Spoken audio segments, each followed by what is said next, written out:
trapped! Just kidding.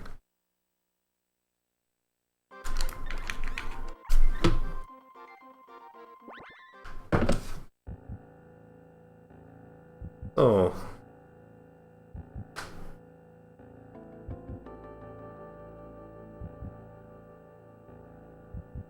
Let's do it properly this time. Secret of Mana is basically a game, well, a speedrun, about precision and decision making, which means if you're not thinking actively and making quick decisions and clever and good decisions, it's much harder to run this game, because there is so much RNG. Basically, you're screwed if you have no backup plans. Or barely any, let's put it like that. The more you understand about the game mechanics and enemies' behavior, the easier it is to form quick plans. So, executing those things is a whole different topic. It's not exactly mechanically demanding, as in you don't have to be super good at execution, but you have to be precise. Do the exact right thing at the exact right time. Oh.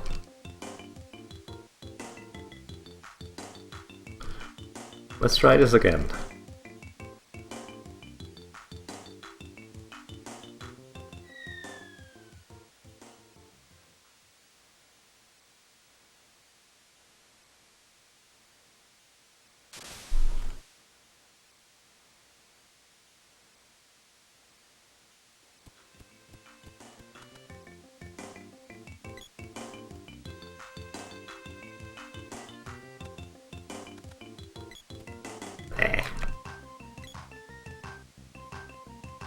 Sometimes you get stuck on terrain, and it's very, very easy to get stuck on terrain, especially if you have to run in a straight line into a one-tile white space. Fortunately, this doesn't happen too often.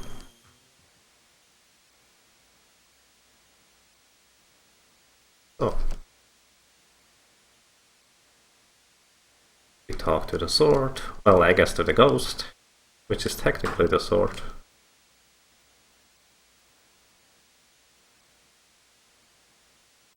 So, all things considered, the boy is actually using his father's remains to defeat monsters. I guess that's not quite correct, but whatever. Should I put it that way? It's not his remains, I guess, it's more like what he left. Spoilers, this is his father's, and we will never know it because he will never visit the place where we would know it.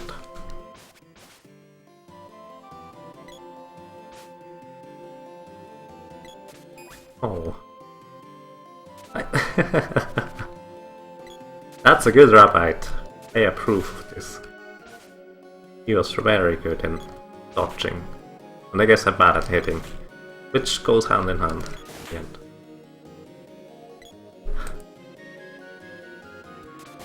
Wow, that was a crit.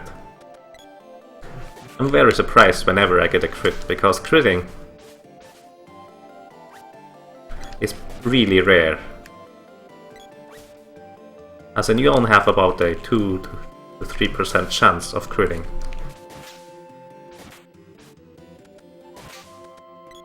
Let's see. 353, that's faster than before, but still not really good.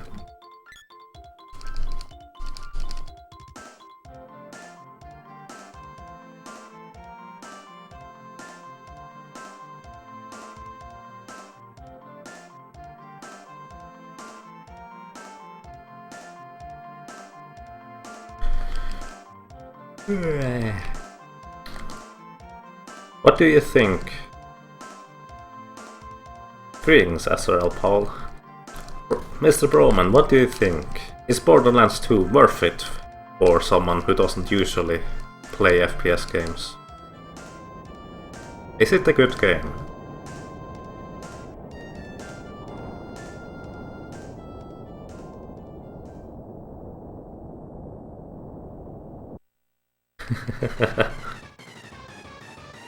That sounds good. It's one... Oh, a 14. A 14 is a low damage roll.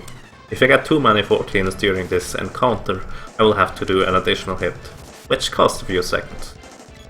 It's not too bad, but... Well, you hope to not get that, because it's pure RNG. You only have about a 20 to 30% chance to get a so-called low damage roll, and not do maximum damage.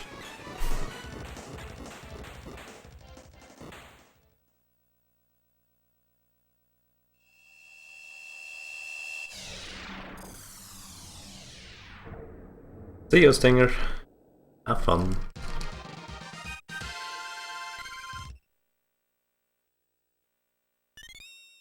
How you recommend it? Main reason why I feel compelled to try it is the art style, to be honest. I kind of like it. But then again, the setting is not exactly the thing I like. But it's much better than, let's say, a military shooter. But I have no idea about mechanics. Literally the only shooter I completed is Halo. As in Halo 1.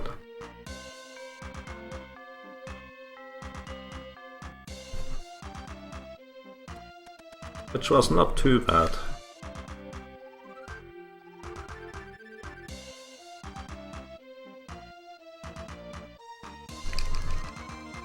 Where am I from? Well, I'm from Switzerland. There are not too many runners from here.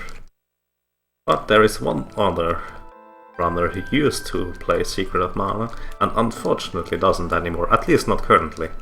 I hope he will return at some point. Because he was running one player, one controller, which is quite insane in my opinion. As in,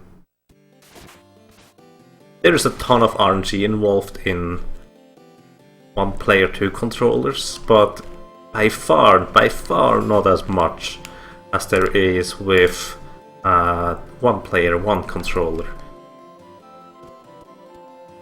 In one player, two controller, you have the controlled overcharge, which means you can easily predict which overcharge you're going to get and attack bosses at the correct places without any trouble at all. Whether the bosses troll you or not is still a different topic, but that's the baseline. You cannot do that with one player, one controller. You have to rely on the AI overcharge and spells. It's really hard in my opinion. As in, it's not really... Let's say it's not really hard, but it's so RNG heavy that I think it's quite insane. Don't talk to the wrong person.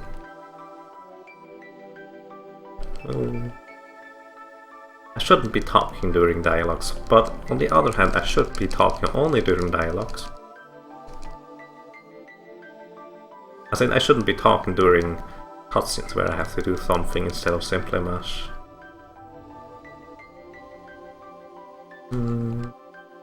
Whatever. Oh. You can reset the game with your gamepad if you simply hit Start Select Start Select L and R at the same time. And by holding Start Select L and R for 5 seconds, you do a soft reset instead, which means the game doesn't wipe out its memory. This will come into play a bit later. Well, quite a fair bit later, if I get there, I guess. Because as always, I only have a few, let's say, attempts to play with. If I don't manage to get a good run going until, let's say, into a half an hour... Well, there goes the Andy wave. Too bad. If I don't get a good run going until in half an hour in, well, until into a half hour, I'm really bad at pronouncing this, I'm sorry. Then I cannot complete the run anymore because it's going to be too late. Oh well. So, I need to kill now 11 enemies to level up my spear. Oh, that's a low damage roll. Level 1. Same deal I did with the sword earlier. The spear is required on level 1 and the sword has to be on level 2 in the end. Another low damage roll. What's going on? And another one. Oh.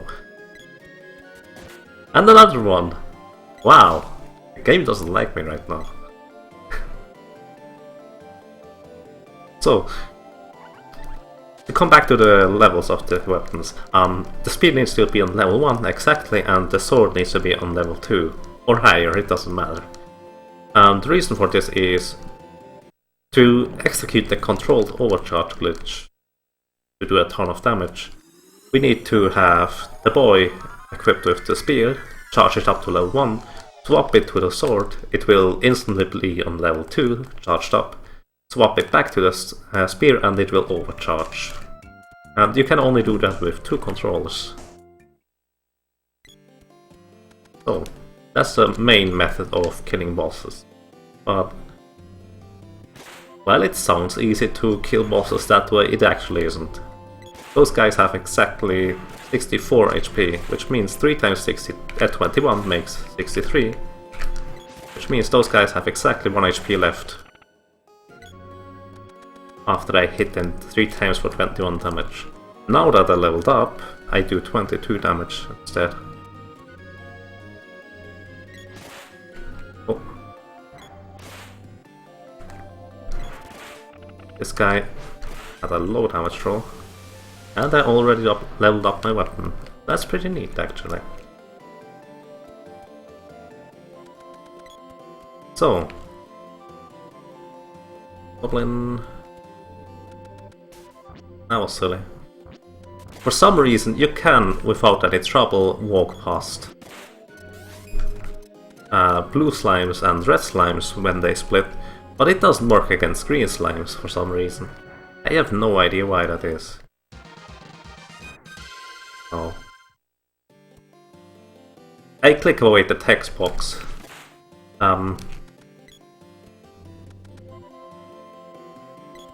As soon as the goblins are far enough away, so I will almost guaranteed dodge the hit.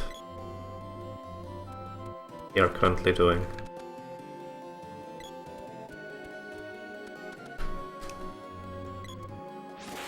Okay.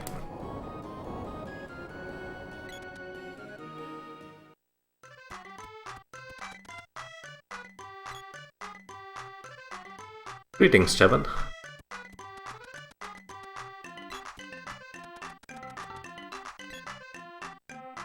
Yeah, that block is normal, as in, that's what usually happens. Because the goblins are too far away, the game still registers the attack, but the goblins are too far away and the game gives you a huge bonus to blocking the attack. So it is actually pretty rare to get hit there.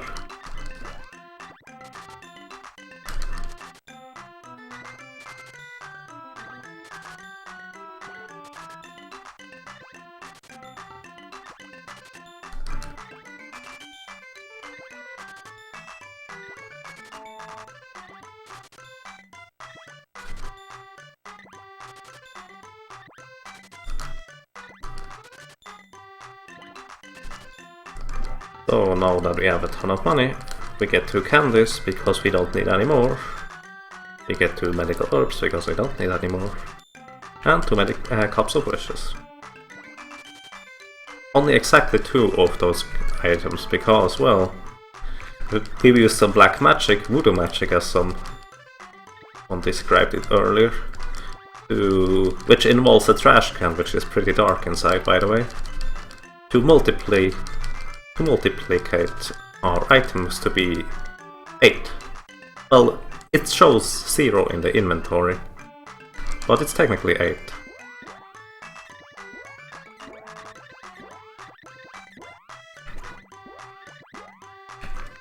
Huh. This time I thought about it.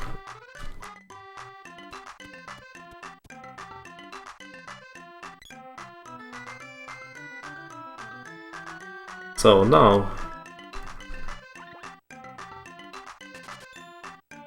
I should have 8 uses of Cups of Wishes, 8 uses of Candy, and 8 uses of Medical Herbs, which should be enough for the entire run. It rarely is enough, but hopefully it is. As in, if everything goes as planned, we don't need any of those items at all. Actually, we need 1 Cup of Wishes, but that's about it. Greetings, Daru.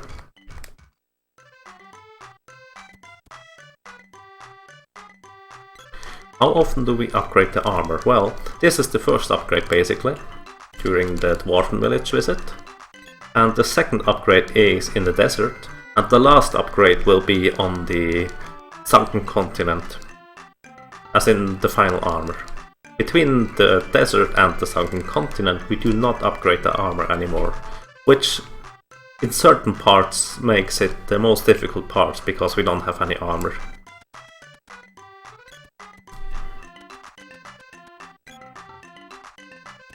Okay.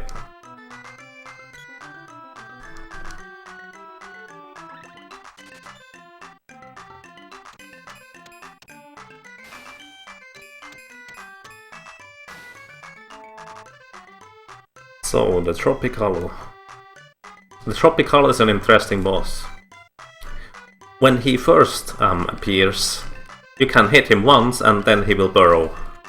And he is usually programmed to burrow once you hit him. However, if you hit him early enough, the second, third, and fourth, and fifth cycle,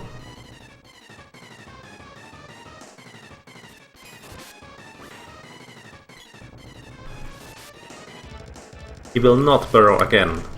It's a pretty tight window, but I should be able to hit it reliably. I got a low damage roll already, which is pretty unfortunate.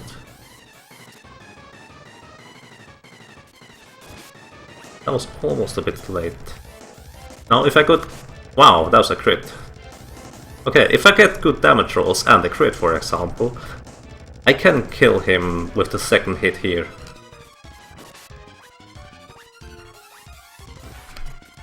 Nice. That's more or less the optimal, well, the most reasonable Tropic Hollow fight, I guess you could say.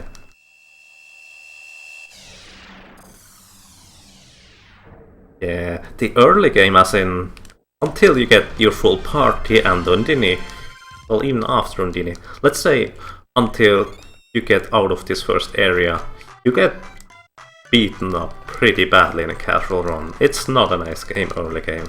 And this is also true for a speedrun. The most volatile, as in reset heavy part, is during the early game when you can get killed really quickly.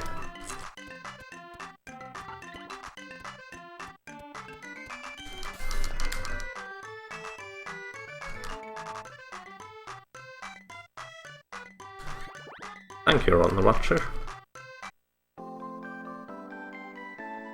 If the slimes didn't hit me, that would have been even faster.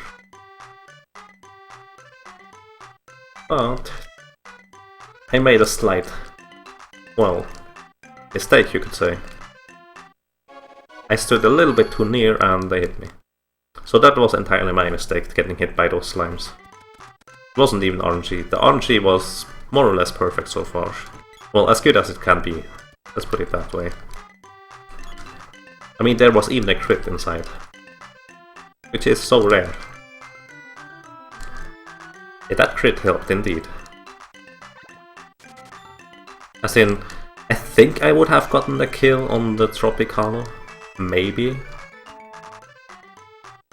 But the crit certainly secured it. I actually wouldn't have gotten the kill now I think about it, because crit is exactly double damage. Oh my god. I hit up too early there.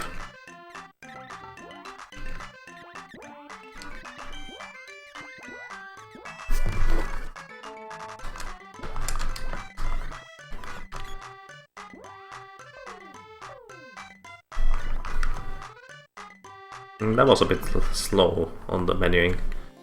But now I have my second controller ready. As in, it's actually going to be useful. Oh, that's not going to kill. Oh, it did! That's surprising. That's so I now have 2 kills on the sword. I need a total of 11.5 kills. Now you get a half kill if the monster is too low level, such as that plant over there. Plants are too low level, or if the boy does not do the last hit to the enemy. So I now have 3 kills so far. The Tropicana only counts for 1, by the way. The Brambler, as in that plant thing next to him, didn't count.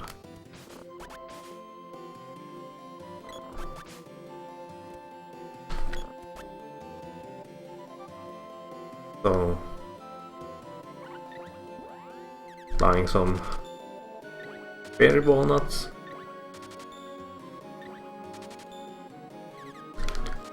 Barrels, because we don't need any more. And the hairband. We buy the hairband, even though it's literally the worst headgear item. It is still much better than wearing nothing. As in, the difference between wearing anything, even if it would technically have only 0 armor, and wearing nothing is really significant. And it's purely RNG, whether those guys decide to cast heal, which can be really annoying. Just like that. And the sprite got one last hit,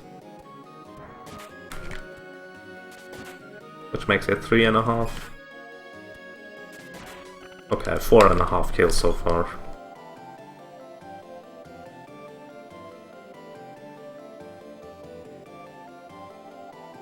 One, two, three, four.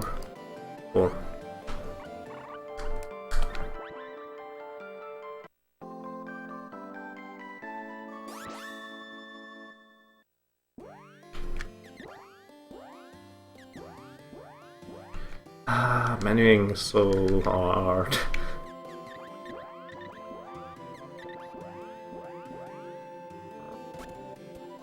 Okay. The wolves were not too bad, but they can go significantly faster if they don't heal.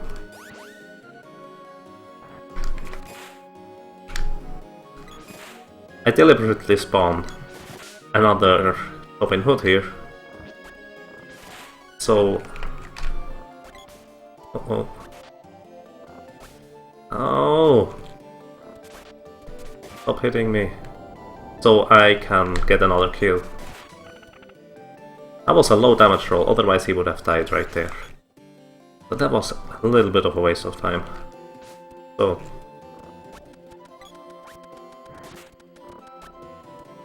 4.5 kills plus 3. That's 7.5 kills, which should be perfectly enough for the rest of this. Unless something bad happens and the boy doesn't get all the kills.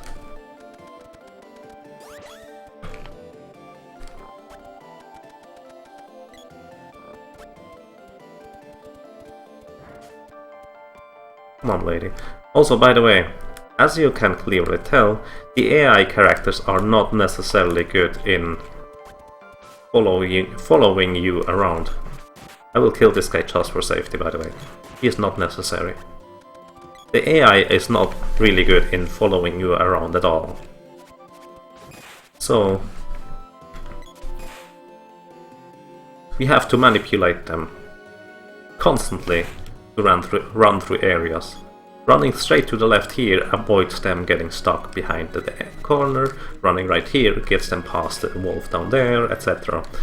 So running is an essential tool to manipulating your AI characters, because while you're running, they will ignore all enemies and try to get to you. Now there's a bit more to running than that. For example, if you run in a straight line instead of diagonally,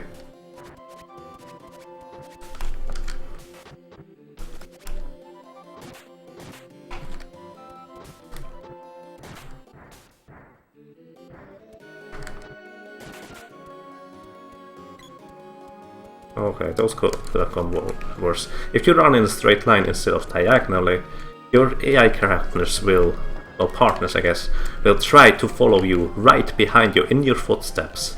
However, if you run diagonally, they run somehow, and more often than not run into enemies or get stuck. So even though running diagonally is usually technically faster,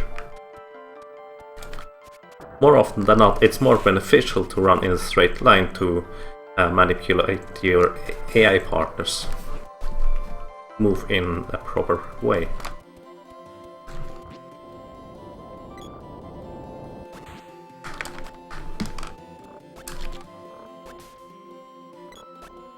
Okay, I shouldn't have gotten hit there. I should have moved aside. So after those, boy levels up his sword to level 1, to level 2, which is just in time, because we need a level 2 sword to kill the boss.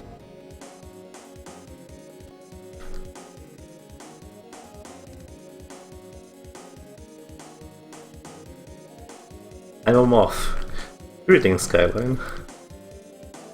Maybe. Also, I didn't keep up with chat, so apologize if I missed something.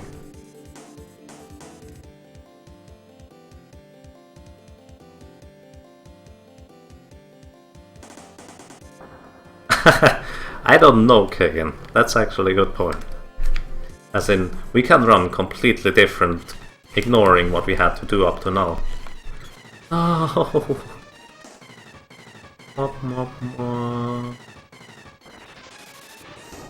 You cannot hurt me, you cannot hurt me, you cannot hurt me. You cannot hurt me. Please calm down. This is RNG, by the way. Nothing I can do, really. So, I hope he stays this time. Okay, he does. Now I can kill him. Oh, really? Wrong act.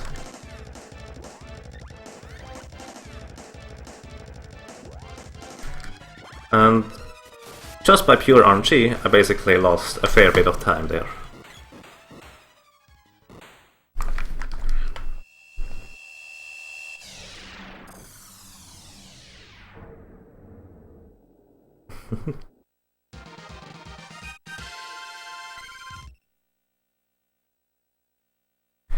Oh yeah, barrels. I probably should explain that. Barrels are pretty overpowered in this game.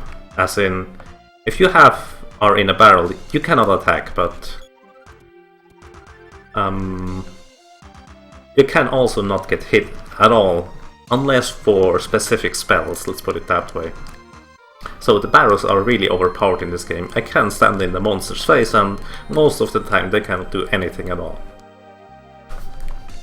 Which is really useful.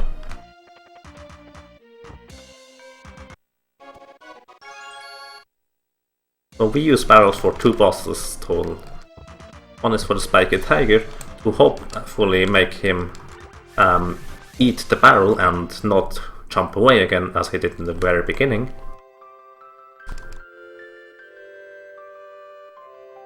Also, by the way, I had to pick up that 50 gold in the chest because that was the trigger which lets me get teleported outside.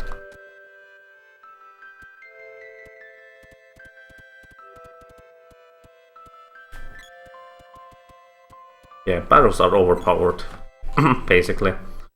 So in a casual playthrough, I recommend always having a ton of barrels, if you can afford them.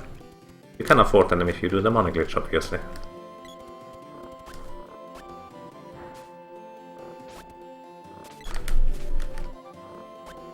So the boy is currently constantly slashing into the air with his attack whenever he is controlled by the AI.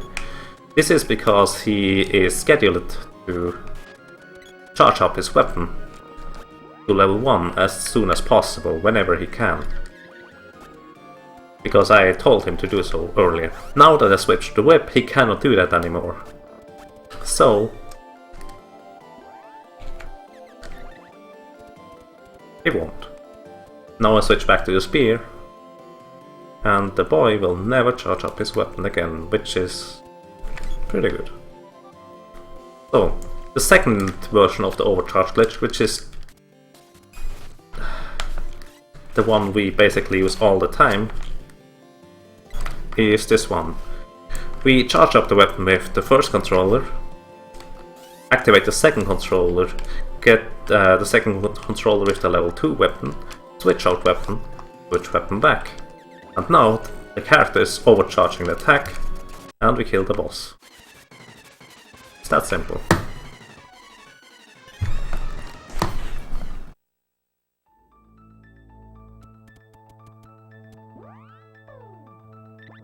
So, and also another small glitch. If you use the magic rope before walking into any trigger, for a cutscene for example, the cutscene will play at the entrance of the specific area. So this basically saves a little bit of time. It's not much, it's about half a second. But seeing the cutscene play at the entrance of the cave is pretty neat.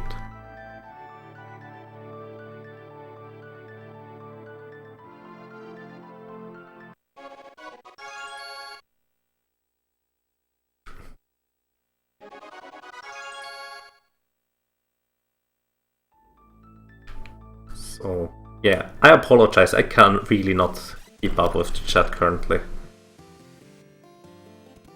So I will try to answer some questions while the Karen flies, if you have questions or something I should respond to. But that's about it. Because if you don't focus properly on the game will punish you for it. For some reason the game seems to notice when you are not paying attention. As in the form, your walk is slightly different and the game reacts slightly differently.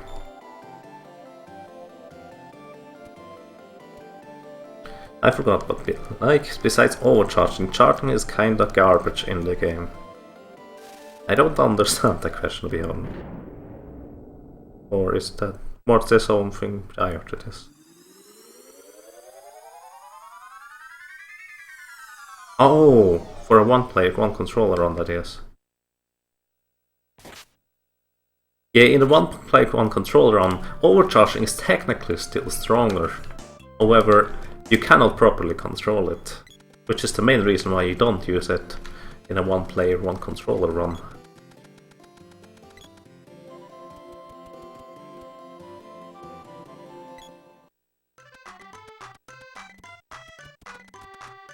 As in, you're reliant on the character in question actually charging up the weapon.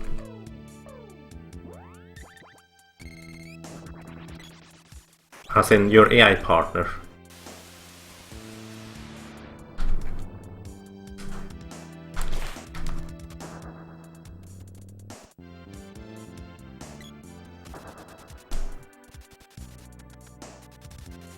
I switch away from the girl because she has a much... the sprite and the boy have a much higher chance of dodging the attacks of the slimes.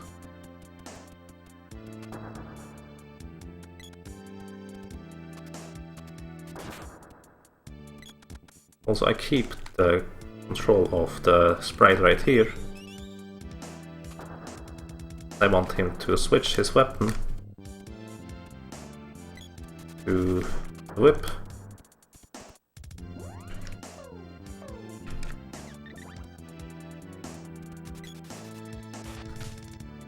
And we jump over after... No! He's Bond! That's exactly the guy I wanted to avoid. Okay, but he's only one guy. As in, those purple, pink... red? Pink. Pink. Those goblins actually split into... Oh, that's bad. I have the wrong character control. Those purple goblins split into three... well, they basically summon other goblins, which is pretty bad. You don't want that to happen.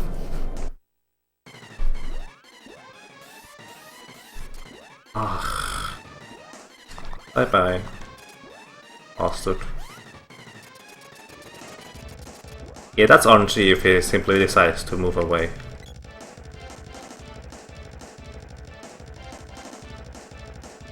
And there's nothing I can do about that. Oh. Guy.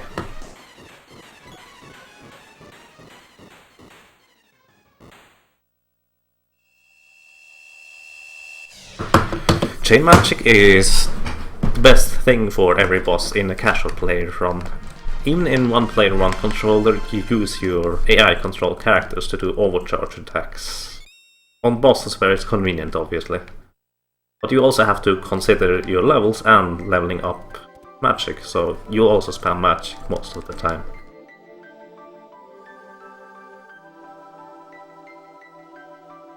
So magic is pretty essential, that's true.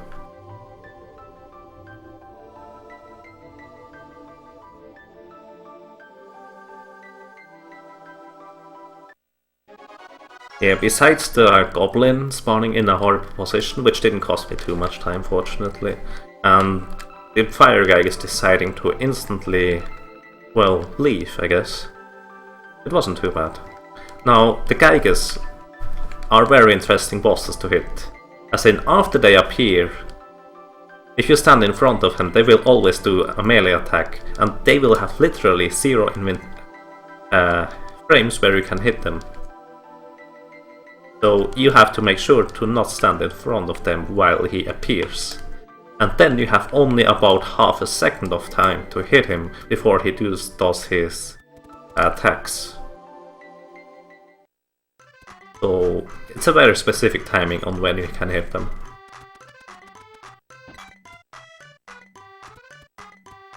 I cannot use the magic rope right here, because if I do that, I would get back to the entrance of the temple before.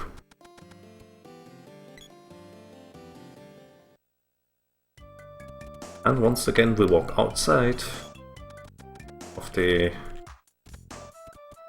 place. Also, running into walls is a valid tactic in this game. Just to manipulate your AI partners to move properly and get past enemies. So, in most games you want to avoid it, in this game you use it actually as a valid tool. Quite funny to me. Greetings, Cookie Punch, how are you doing? Back on Pandora. By the way, I have the girl here selected for a very specific reason. In the upcoming cutscene she will already be upstairs, so I don't have to walk upstairs. Stairs up. Whatever. I don't have to walk up as much. Well, this saves a little bit of time.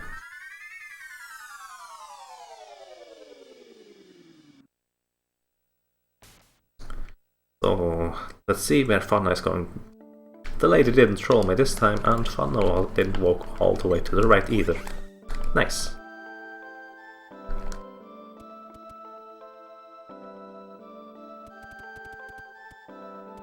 So let's see whether the old lady will walk right in front of me. The guard did, but the old lady decided not to. Okay. If you run into an NPC, you immediately stop running. And you can only run when your percentage gauge at the bottom is full.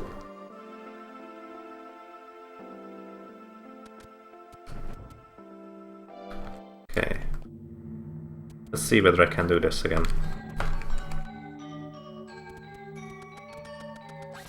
Oh, really? That's not nice.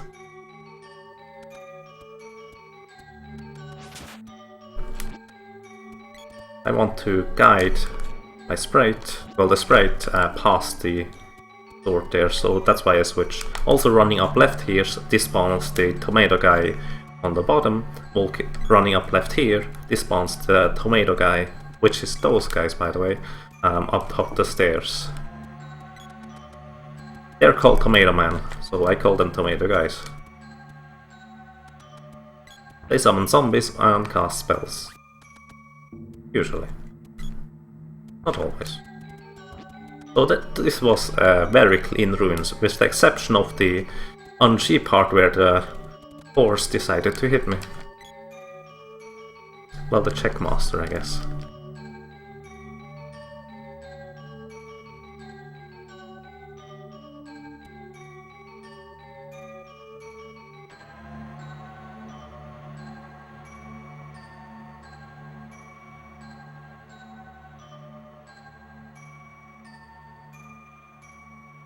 Yeah, HDQ unfortunately isn't for quite a while. Plus, if I were to be at HDQ, I would already have to be in the plane right now.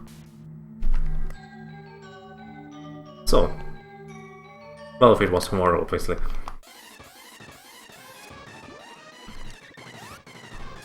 The wall phase. Now, the wall phase is interesting. He is the first boss who has an evade rating, and I was lucky here. So, an evade rating for bosses means you only have about 60% chance to hit bosses. All the previous bosses you had 100% chance if your weapon basically connected with them. Now for this boss, even if I technically would hit him, it's still a 40% chance where he will simply not get hit at all. Purely RNG. Which is part of why this game is so interesting to run. As in, very soon I cannot one-shot bosses anymore either.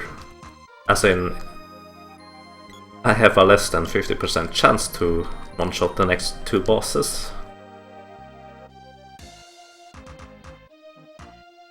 So it's going to be a bit more technical, so to speak.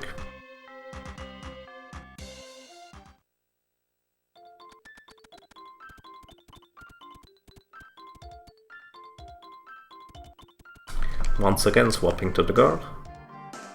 Because she has the sword this time. That's the reason. And I need the sword to cut away some bushes.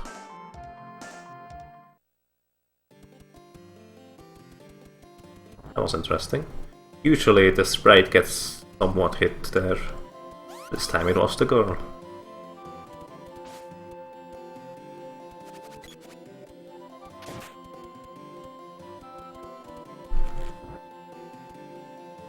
Ah, unfortunate. Okay.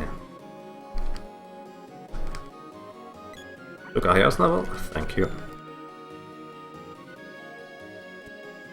Yeah, the wall is dodging. Don't ask me why, it's the first boss that implements the dodge mechanic. It simply is.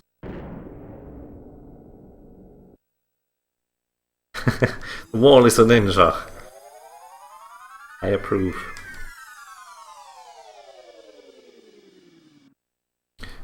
Greetings, Magus.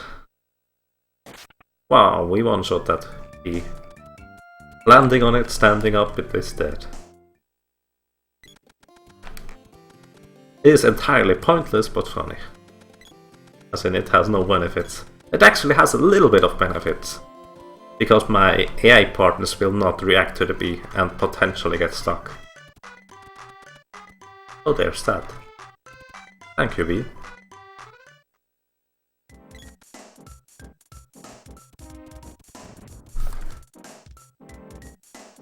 So, in this cutscene we have a little bit of downtime after the cutscene is over. For some reason, I don't know why, but you will see I cannot move for quite a long time. Right here. Now I can move. Don't ask, I don't know. So, for this guy I have less than 50% chance to one-shot him, and if I miss him, he has a good chance of moogling me, which means I have to use a medical herb to unmoogle, because I cannot charge at the weapon, and I have to recharge my overcharged again. Nice. So I got lucky there.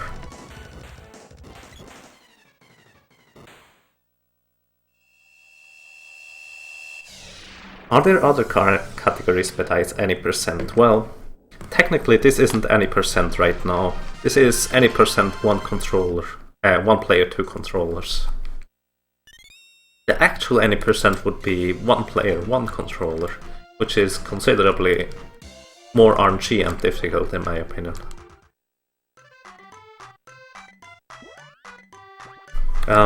Category-wise, as in except for completing the game as quickly as possible, there is none.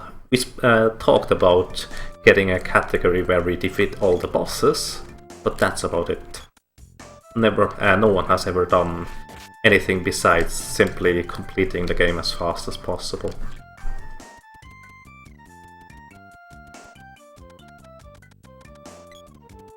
Well, except for maybe some challenge runs.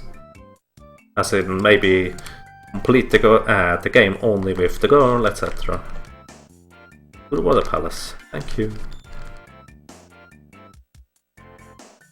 Yeah, defining 100% of this game would be interesting. Also, glitchless is not even a clear cut on how to define that. Getting all the orbs is indeed pointless, as in so RNG based, because I assume you want to get them in the Mana Fortress. And it's barely worth it. So, let's see whether the fish are nice to me. Hello, fishy. Oh. The sprite jumped in the right direction, which is nice, so... Okay, I got hit there. And they were not nice to me, but it could have been much worse, I guess. So, one thing I didn't mention up to now, hitboxes. Your melee weapon's hitbox is twice as large in boss battles than it is in normal areas, which means you have double the reach in boss battles. And some bosses, like the upcoming Jabberwocky, have wonky hitboxes. For example, the Jabberwocky's hitbox extends from about his belly way below his feet, which makes for an interesting kill right here, if I hit. Kill. Okay, I hit, but it was a... Wow, are you kidding me?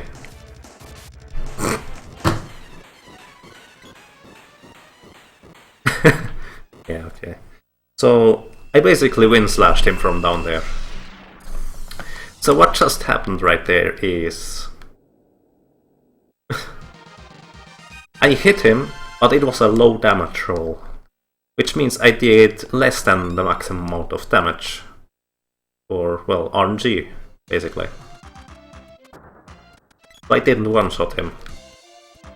And then he decided to cast his poison gas twice. Once because I hit him, and once because he lost one of his heads. At least that's what I think it was. And so, while you're standing up, you have a small moment of hitting enemies. As in, you're standing up, hitting enemies. That's normal. And that was just enough to kill the boss, fortunately. Otherwise it would have been pretty hairy, to be honest.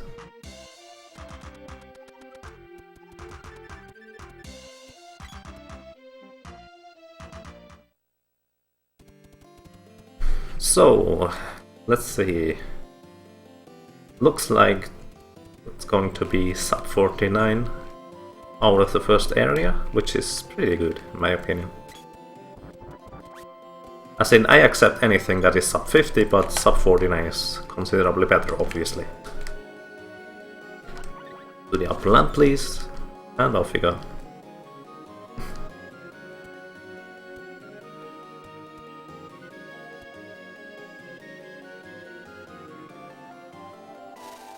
You cannot even hold all those items, that's actually correct. You can only have a maximum amount of 11 armors in the game, and there's a total of at least 26 different armor types in the game. So that wouldn't work out, that definition.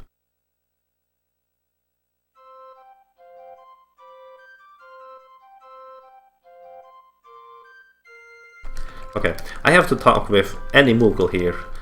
So, because I don't know whether there is going to be Moogle on the way, like that little one, I decided to go up there and talk with a Moogle. Wow! I got crit right there. That was interesting. So, the Pebblers, which are those yellow-blue hedgehogs, they are the worst enemies, because they have boss level evasion, and I'm not even joking about here. I only have about a 60% chance to hit them. And more often than not they decide to troll me and constantly evade the attacks. Oh, I made a mistake. I accidentally let go of the charge attack without keeping it.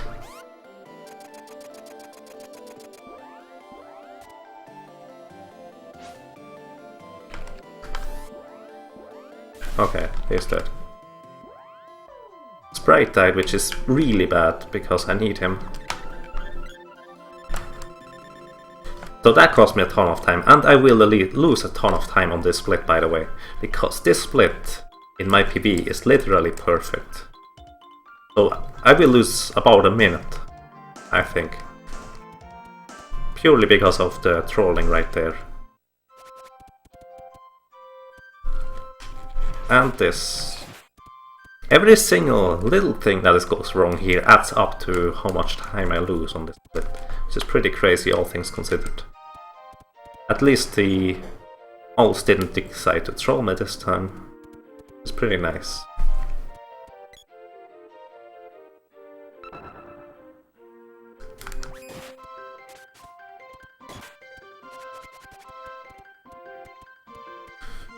Yeah, I'm already losing time. That's so crazy, this split. That doesn't even make sense that it's so good.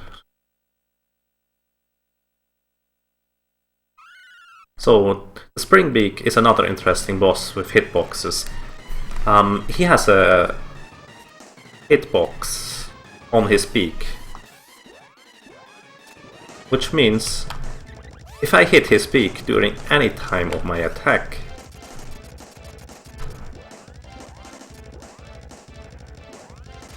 I will do literally 0 damage. So I have to avoid hitting his beak at any cost. Plus he has still that evade rating. Still have a chance to hit him here. I didn't. Now this is the best chance of hitting him. Okay. Okay. Wait, don't stand behind that tree. It will softlock the game. Yeah, I lost over a minute. That's how crazy this split is.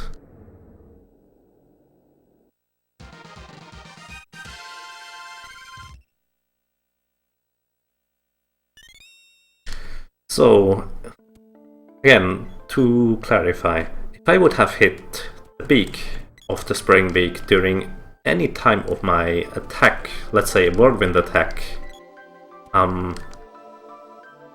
before I hit his body,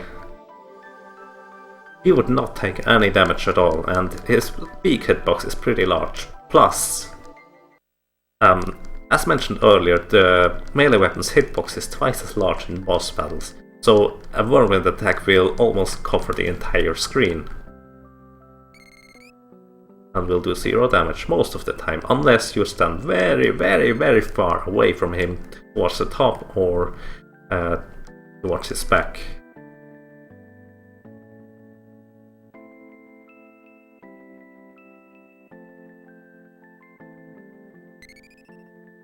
Oh.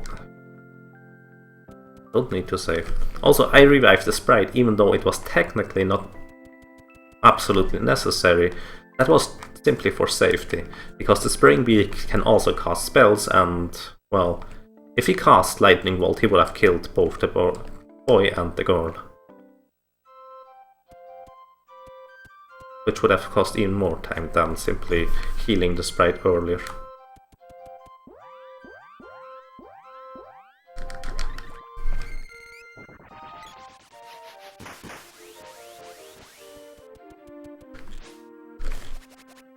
Classic.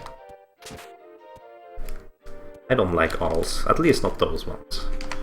They are ugly beasts.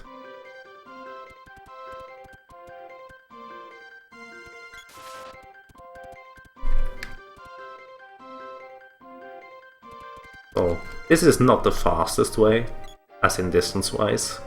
However, running like this allows me to avoid pretty much all the enemies, which is more than worth it.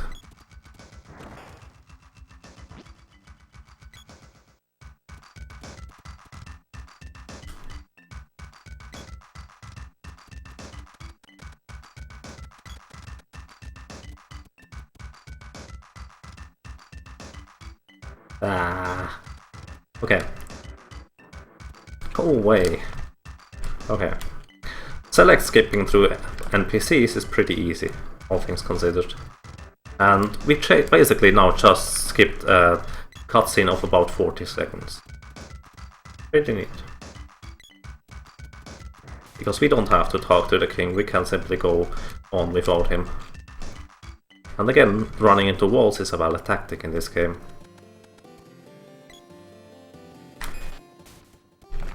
I hate pebblers.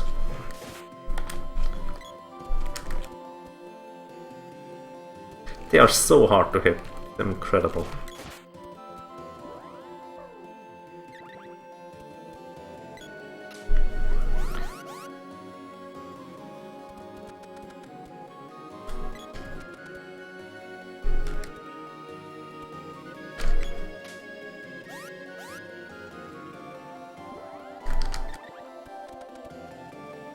Oops.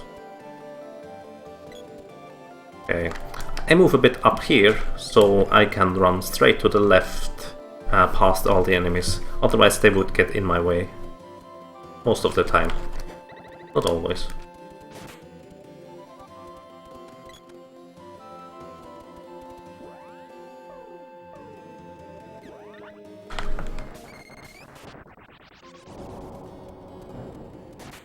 So I switch character here,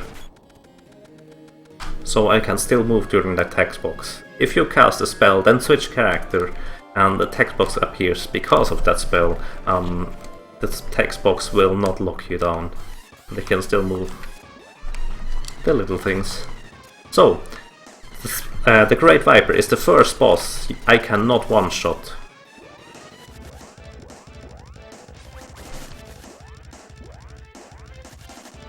Uh-oh.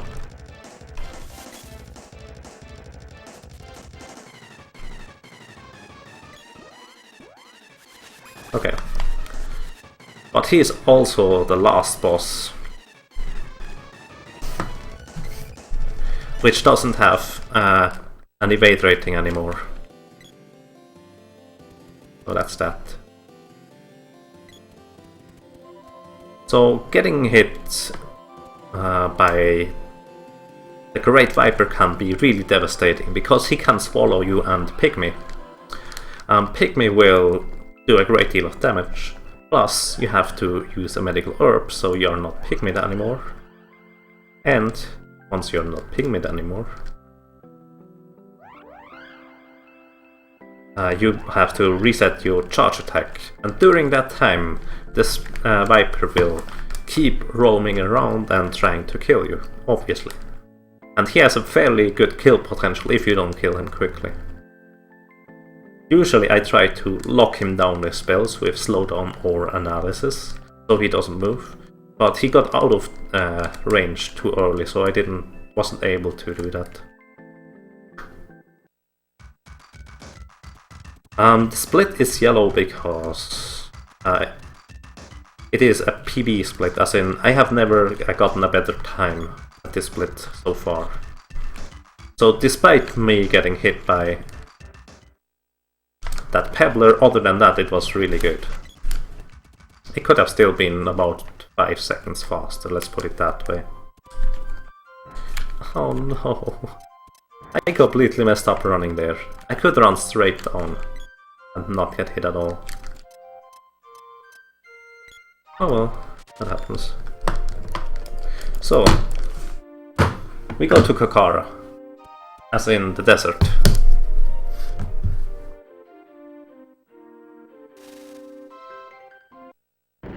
Story-wise, we have the choice of going into the desert or the Frost Islands.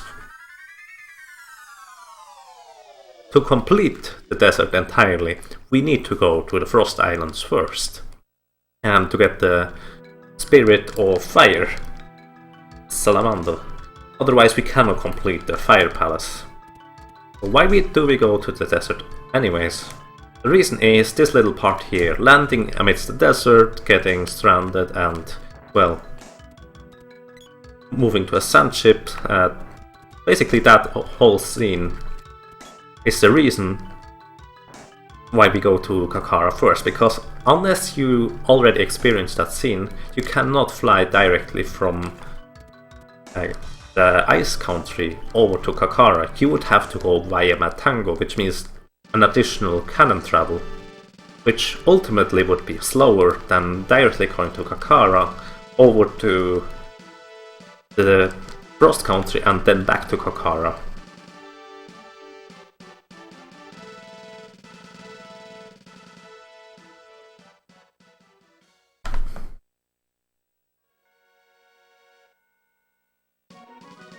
Talking to this guy twice to advance this plot.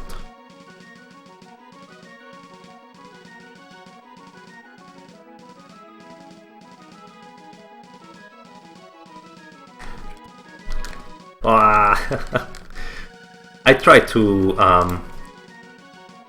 go to those guards and talk to them from the right side, so I wouldn't get thrown back into the corridor. But movement is difficult in Secret of Mana, as you can clearly see. So sometimes this guard will troll me and move to the exit. Please don't do that. And not let me exit. Which is pretty bad, as in it simply blocks my way, I cannot get out. For no apparent reason. What's the cool controllers? Well, I can show you in half a minute. Basically, two controllers is to execute a glitch, which is only possible with two controllers. So that's why I use two.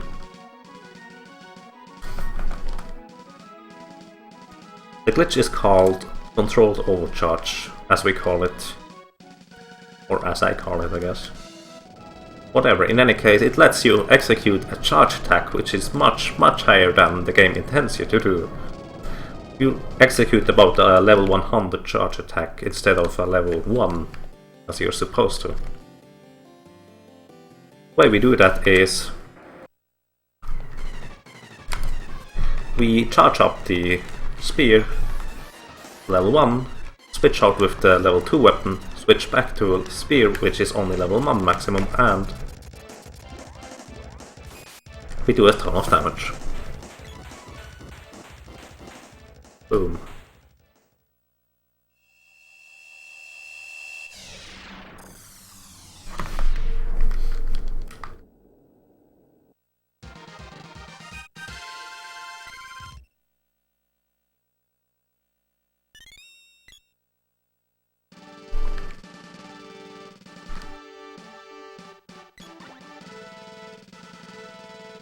Okay, let's go outside and finally get our armor upgrade, because if anything hit us at this point, we would almost be toast. Almost certainly be toast.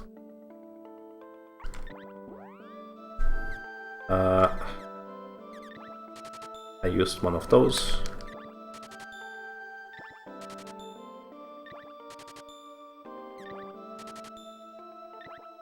New armor. Pretty essential. And despite having the most current armor in the upcoming area, it's still going to be horribly hard to get through the ice country quickly because the wolves are so fierce. Oops.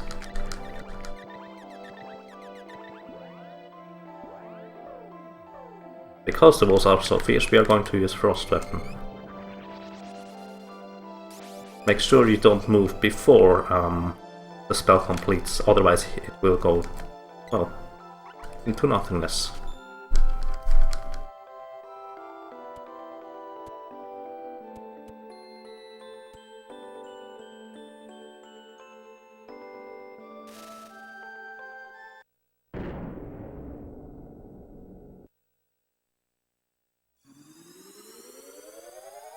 I cannot keep up with the chat.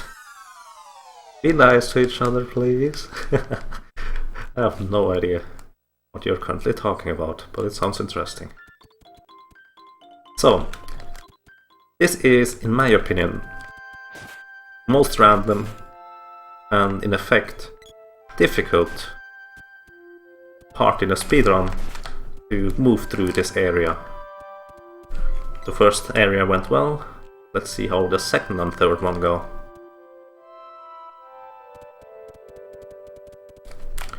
Beat down, that's not nice at all. Oops.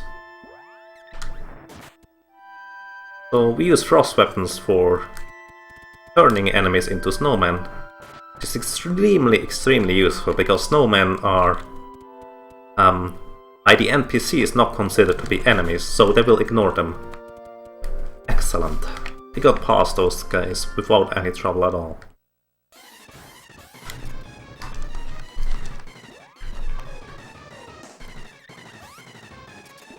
But it's still only the first part. There's a second and a third part to this game, I guess. I missed. I think that's the first time I missed a boss. As I would like to remind you, I still only have about a 60% chance to hit them.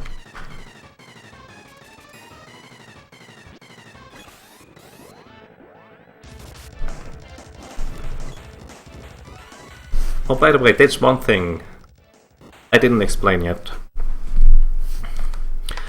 You can keep charge attacks, as in any charge attacks, even the regular ones, level 9, whatever, by opening your menu with the second controller, releasing the charge button, closing the menu, and then immediately hitting the charge button again. This enables you to keep the charge attack, as in the next time you charge up your weapon, you'll immediately unleash the same charge attack you just unleashed, which is extremely useful to slay bosses quickly and reliably with the overcharges.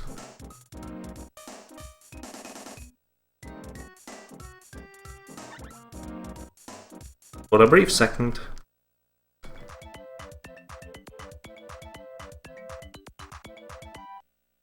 you hear the most awesome music in the game, and it gets replaced by my least favorite track. So sad.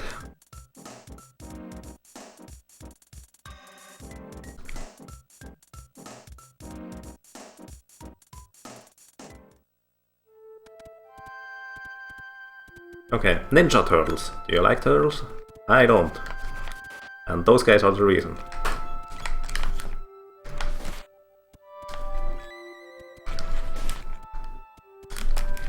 Oh.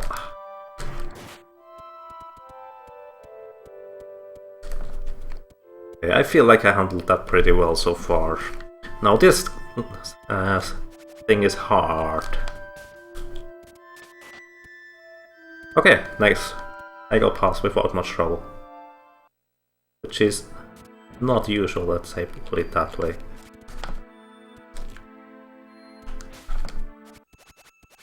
Okay, he hit the boy, but he moved out of the way. Which is really good, actually. Blop, blop, blop. And I run past. So, those blue slimes have the tendency of frosting you if they hit you. So, you actually never want to get hit at all. You can avoid it, that is. And as all slimes do, they split and multiply without any trouble. So after they multiply, they have a brief second or period where they will not attack you. It's pretty useful. I don't like bugs. At least not those ones.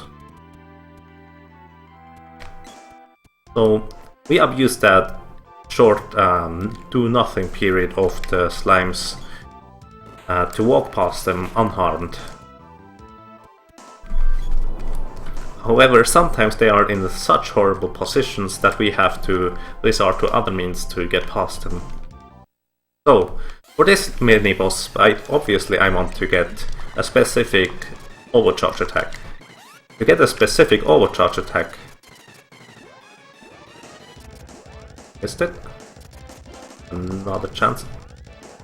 Okay, that was not it. To get a specific overcharge attack, that's frame perfect basically. Now, it's quite laggy in this room, so it's not as bad as it sounds. Oh. So, for these guys, there's no other safe way to get past them. Other than...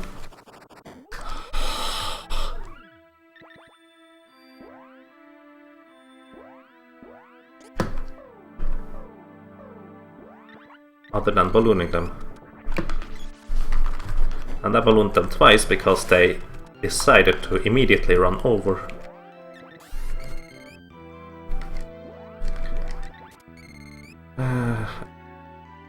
And mess up my day. So, walking through walls. It's pretty interesting. And quite complicated. Oh! Ah!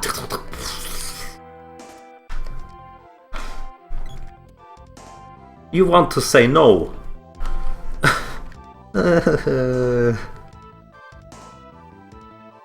That's needless time loss. I was thinking about explaining the walk through walls. Basically, it's about roll pulls.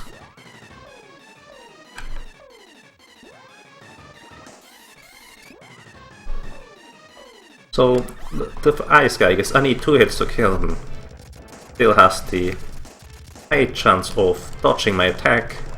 So, I hope to hit him with my... Perfect. I want to hit him with my charge attack.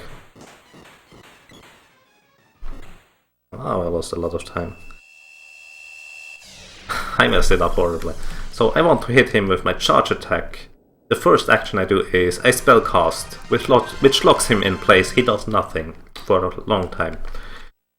Second thing I do, I overcharge attack. I hit him, hopefully. Then I immediately start casting again, which hopefully right after his hurt animation is over will lock him in place again, so I can hit him a second time in succession.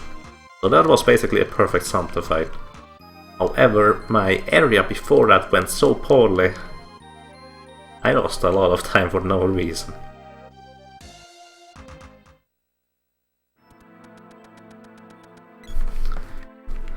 As in, I played poorly, that wasn't even RNG, for the most part. Okay, this is one of the hardest screens to get past.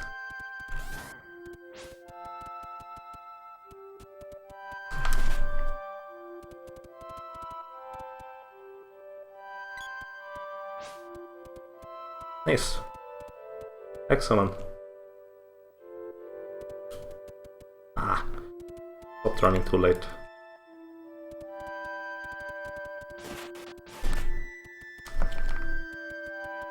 Nice.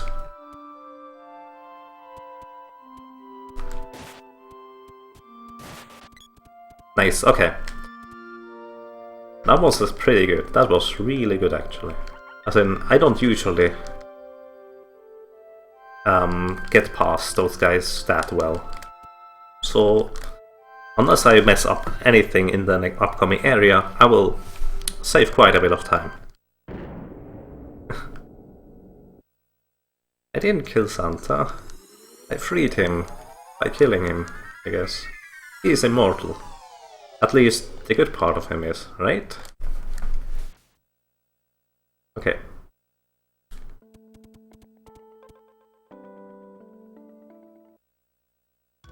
If you move into those sand traps from above or below,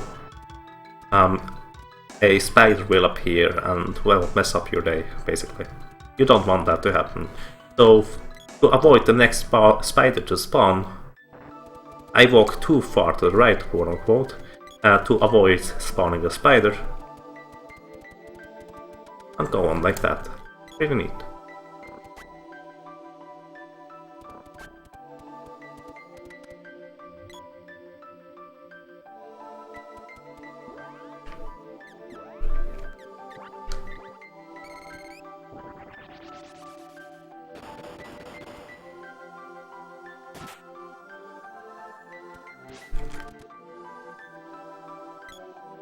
You can simply walk past this guy if you wait a tiny little bit. So, there's no reason not to target the whole rat as well. Switch, switch, dash, switch, dash, switch, dash.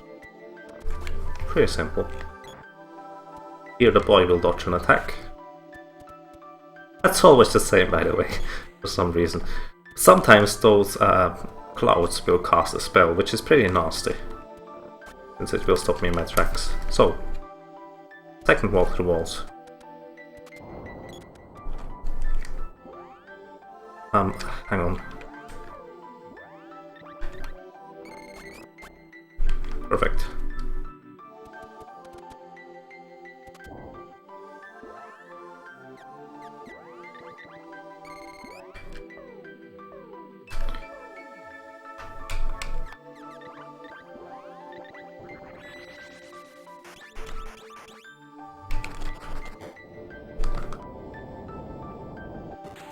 Oh my god. I really don't want to run against this split right here. If the Minoros doesn't troll me.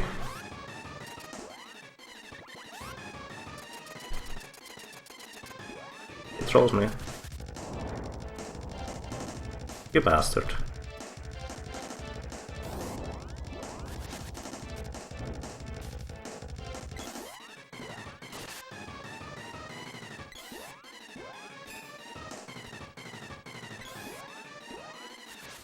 Oh, come on.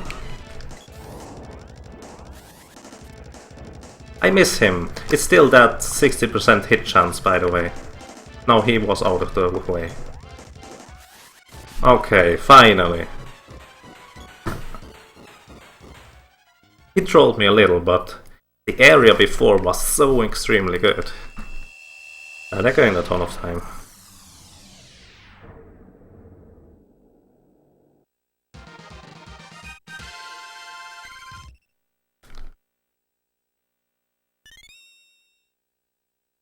So, next up.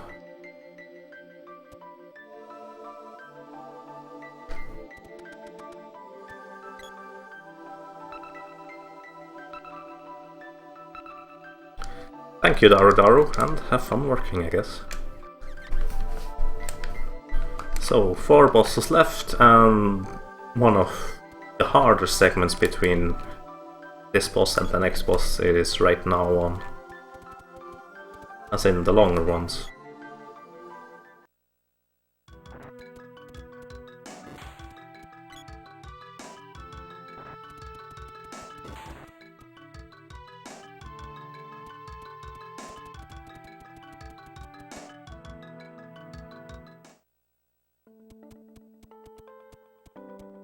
And off we go to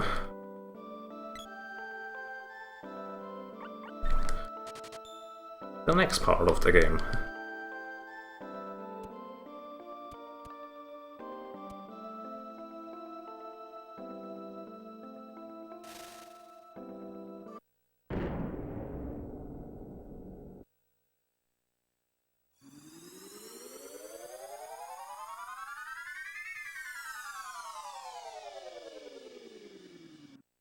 So, in the upcoming screen, I don't want to run up or down at any capacity, as in only run left or right. Walking is okay up or down, obviously.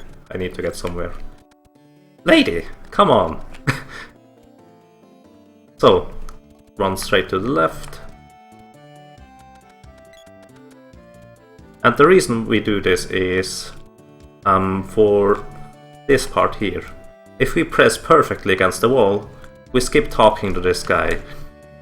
Also, usually you're supposed to get a password in the top left building of this town and then enter the password. We skip all that because it's unnecessary.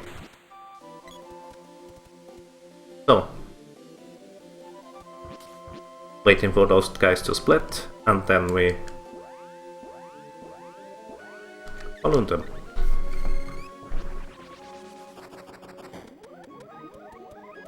Again, running into a wall is a valid tactic in this game. So, the 2 war screens are coming up right now, after this one.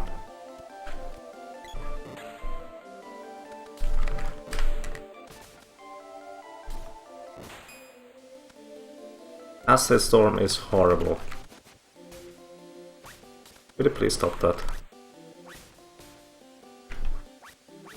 Oh wow. Oh wow. I didn't notice. Whatever. At least I can get past this guy without getting hit.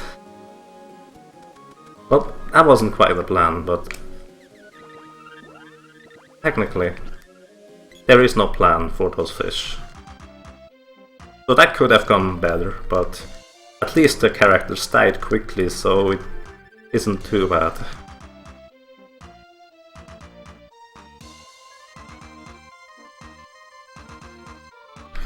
So I revived the boy and the girl right before I enter a door or a stair, whatever, a screen transition. The reason for that is you revive them, they will get revived. It does not work the same for healing. The healing has to actually appear on the screen for the characters to heal. Oh no, the guard just ran in my way. That's not nice. You Mr. Guard. So, upcoming, the second ruins. Now the second ruins is one of the most technical places to play through, as it run through in a run. Because there are so many things that you have to consider, and there are quite a few things that can go wrong for no reason. As in, we have about a 90% chance that the room will go as planned and we go through without any trouble for pretty much every room, but there's that off chance. There is that off chance that it will go wrong, and depending on which room it is, it can go horribly wrong. So let's see about that.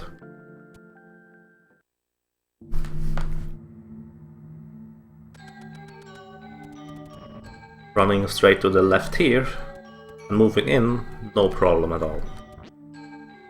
Running past those guys, usually no problem. Simply walking to the left, not running, is no problem for those guys. Sidestepping, running down, no problem. Sidestepping here, running down, no problem. Running straight to the left, no problem. In this room, going near, blop blop. Running past, usually no problem. This room, never any problem. Hit this guy before he hits me, no problem. Sidestep this room, run past, no problem. Run at the very bottom of the screen here, no problem.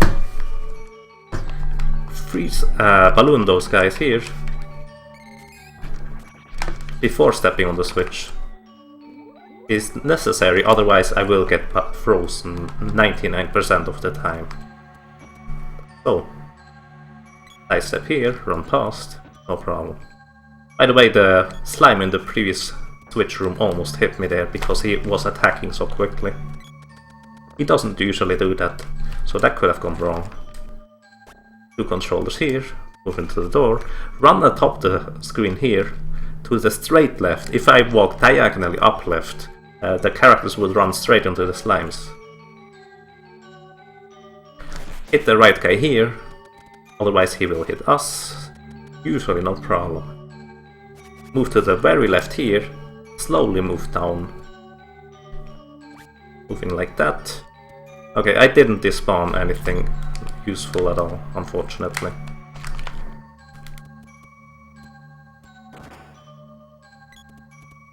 The spirits didn't decide to cast anything or attack at all, which is really rare actually. So that was extremely lucky.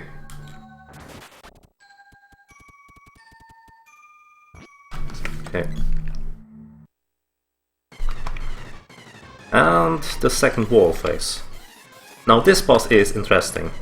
You do not, under no circumstances, want to kill both eyes.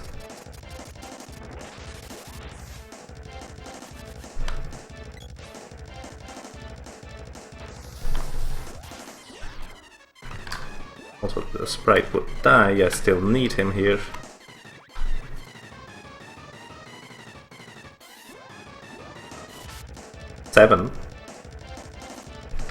I dropped the overcharge.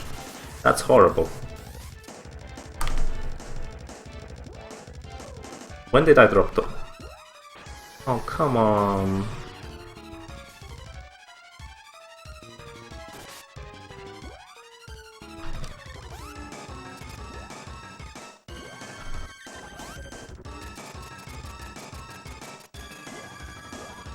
Okay, 1 hit.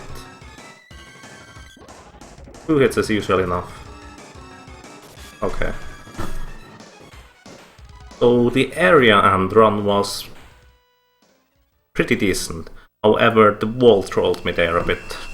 But in case you don't know, if you kill both eyes of those walls, the walls will do special attacks. The first wall will simply move towards you and push you into the spikes, and you die instantly.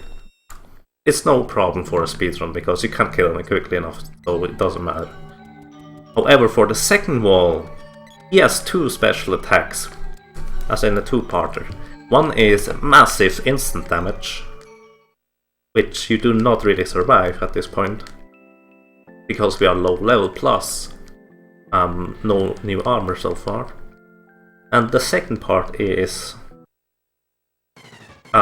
he crowd controls one of your characters, as in he grabs your second or third character, which is not nearest to him, and drags him around the room, does a ton of damage, and you cannot do anything with that character anymore. Which means if that's the boy or the girl, which you need to use the overcharge attack, that's horrible. So you're basically boned at this point. And only with a ton of luck you can survive it. Okay. However, the next boss is much more trolly. As in, let's put it this way, he doesn't have a terribly high chance of absolutely screwing me over, but if he decides to, he can stay in the air for an extended amount of time. I lost up to 5 minutes to the vampire, just because he decided it wasn't fun to come down at all.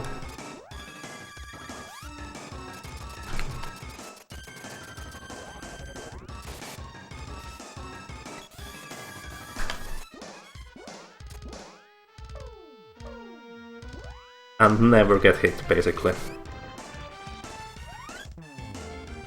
So I got 2 hits in, that's really good so far. And he decides to cast, which is pretty ugly.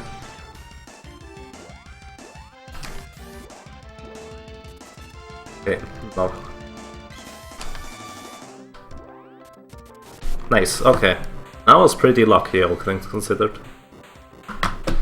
He decided not to troll me, plus, even though I had the wrong charge attack there, I hit him. So that was really lucky on my end.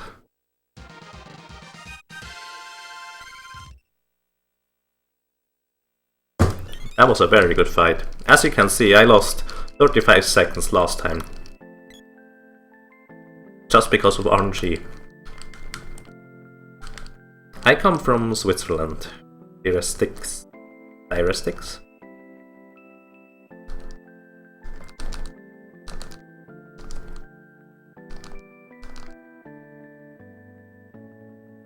Yeah, those 7 HP hits, they are going to be worth it. Not at all. That was surprising. I didn't notice I dropped the charge attack there, so that was obviously my mistake. So, 2 bosses left until the run gets actually really interesting.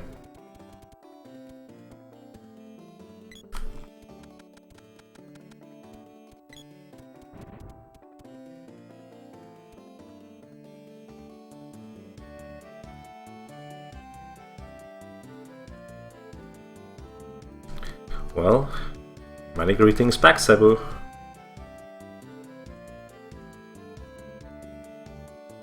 It is a NTSC and SNES. The controllers, however, are from the European console. They also work on the NTSC version. However, it doesn't work the other way around, in case you're wondering. As in, Europe can play on all consoles, but USA can only play on NTSC consoles. So those are only the controllers, mostly because I'm used to them.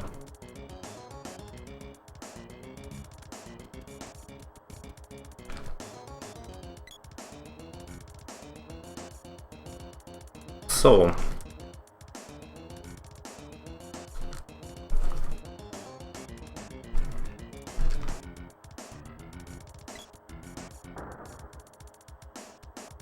the next boss is the Metal Mantis. Metal Mantis usually makes no problem, but remember, we still only have about a 63% chance at this point to hit him. So it can get pretty hairy if we don't kill him quickly. He will always hit the sprite with his first attack. I charge up my weapon, hit him as soon as he unfreezes, and I missed. And I hit this time.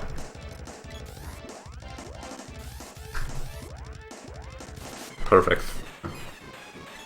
So basically, we use the sprite to absorb two hits there. One is the fire beam, where the sprite gets locked into place.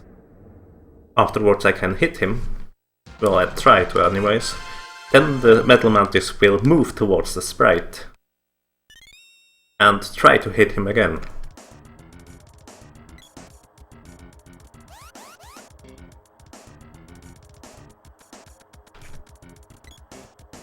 And after he tries to hit the sprite, I get another chance to hit him. So that's pretty nice. Lava wave. Too late. I've never seen that casting anyways. Clap clap and we run past. Pretty simple. So you want to make sure you run straight up, as in no corners or no diagonals, simply running straight up there. It's pretty crucial that you do it like that. Otherwise your AI characters have the tendency of getting stuck behind the ledges of the stair. Wow. I've never seen that book attack that fiercely.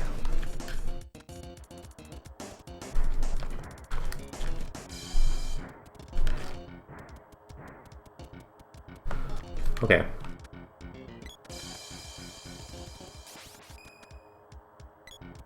Okay.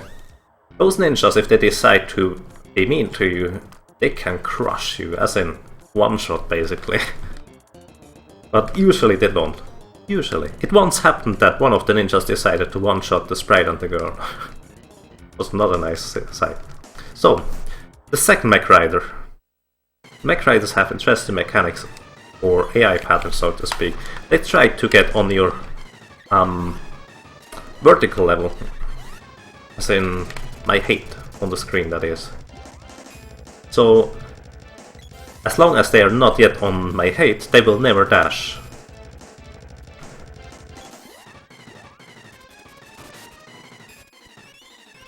So after the first hit he will cast this, and after the second hit he's dead, usually. If I finally hit. Okay. Get on my vertical level. Yeah. Usually the mech riders will dash left, right, and do a ton of damage while doing that. However, simply stand at the very bottom of the screen and they don't do that anymore. Perfect. So, we get Flammy, and the run starts being really interesting.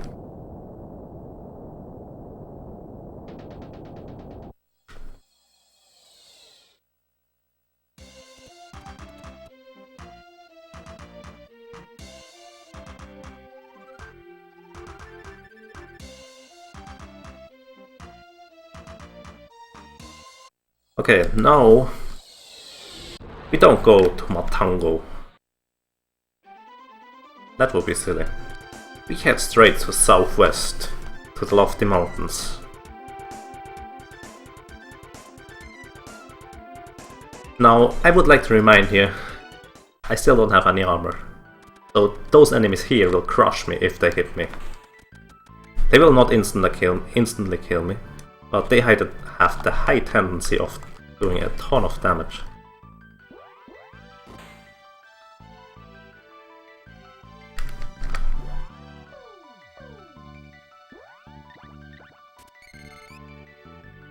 So that's why we take a small shortcut and literally climb the mountains.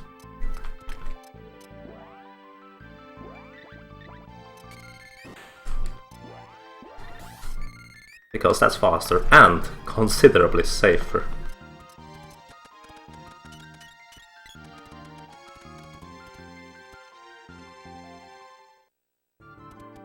So by now the girl should have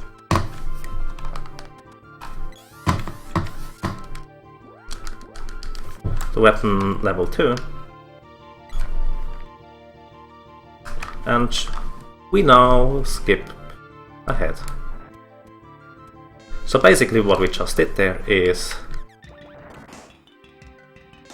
that I equipped the axe with a different character. Whatever. What we just did there, we skipped the Moon Temple, we skipped Tasnica, we skipped the Dark Shadow Temple, and we skipped the Light Temple. So we just skipped a ton of content of the game. Which means we are extremely under-leveled for the upcoming part. And we still don't have any new armor. So we have to more or less play perfect. Now this area here is pretty harmless for the most part. None of the enemies will directly attack you, with some exceptions. Most of them are spellcasters.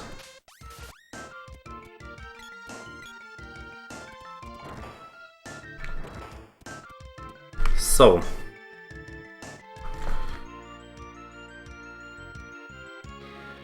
now we have a very interesting strategy to beat the doppelgangers.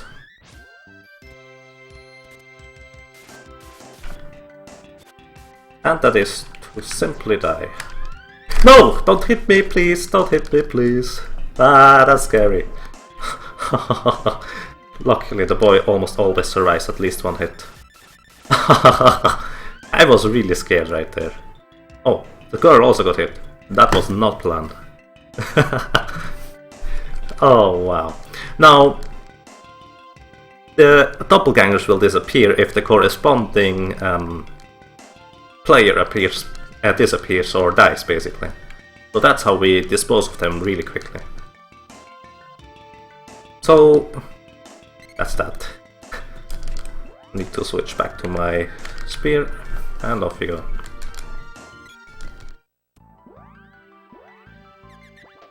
So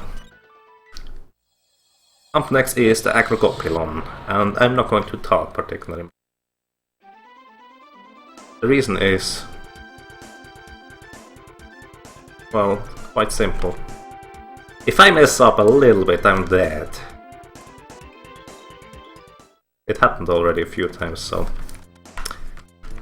yeah, but what's going to happen basically is I position the girl and the sprite in front of my main characters so they will absorb all the spells. Plus, since I position them right in front of the boss will not move. And because I'm not to the side of the boss will never jump. So the basic idea is I kill the boss before he kills me. I need to get 4 hits in.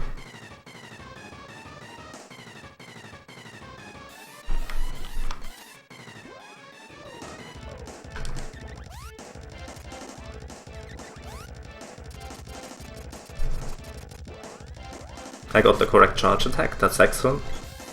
Oh, I lost it! I'm an idiot! I'm an idiot. Why did I release it right there? He starts casting.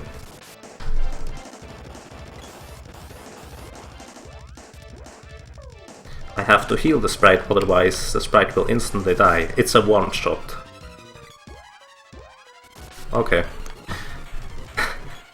Apart from my small hiccup there, which luckily wasn't deadly,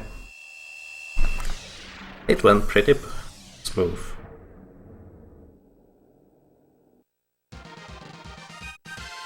So that's only half the dangerous area.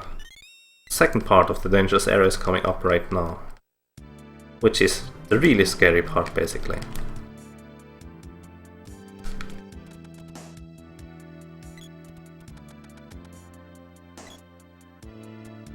Well, let's say in 1.5 minutes about. Now we get a little break, basically. Flawless? Not quite. I shouldn't have lost my charge attack there. But it was pretty neat.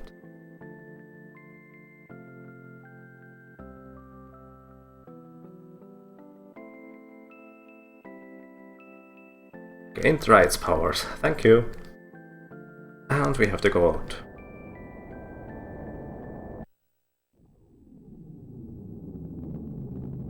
So, as I would like to remind you, we still don't have the spirits of darkness, light, and moon. So, we cannot actually do the Grand Palace the normal way, even if we wanted to, because we need those spirits to activate the orbs. So we have to find a different way, and our way of doing this is starting over, because we lost. No, the Frost Forest Nico is pretty interesting. I mean, some of you may have heard of the early mana sword glitch. This is basically that thing. If you land next to the Frost Nico and save, the game has no idea where you came from, because you didn't enter the area by, let's say, a door or a screen transition. So it will literally save nothing into the save file data.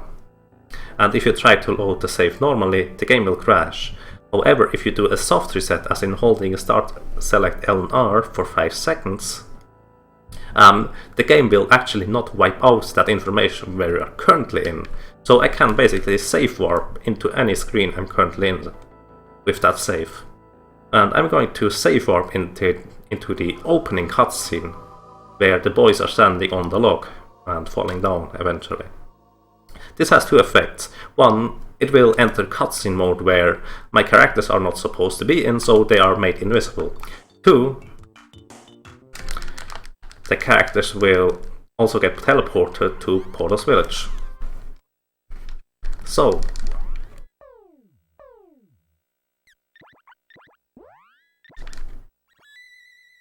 by healing them I can make them visible again, but the girl right now is still invisible.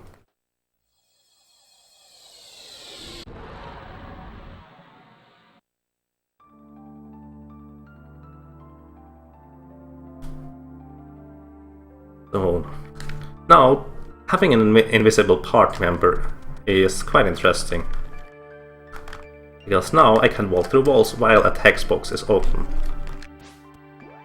Need to get the whip, and I crowd control this guy up there, because he is a real pain if you don't do that.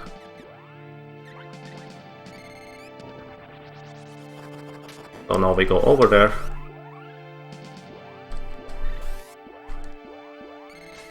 Go up there and basically progress through the Grand Palace backwards. Hit the switch here twice to make the boss in the main area appear, and we go back.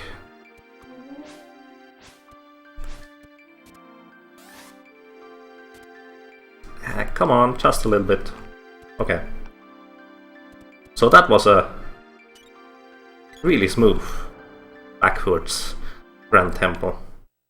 And the boss is now here, so we can kill him.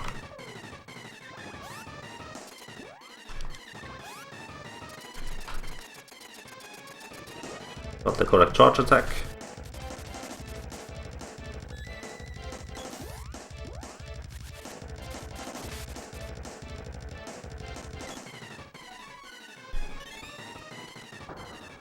Okay, the sprite is on top there.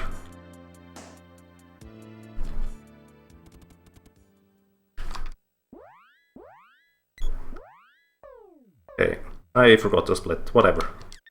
I skipped that split. Sorry about that. So, the next boss, Hexas, is the real deal.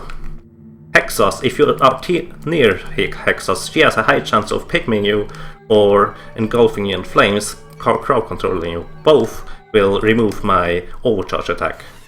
So, what we do is a very specific setup. Set up the overcharge, move one character next to Hexas, walk right into her basically.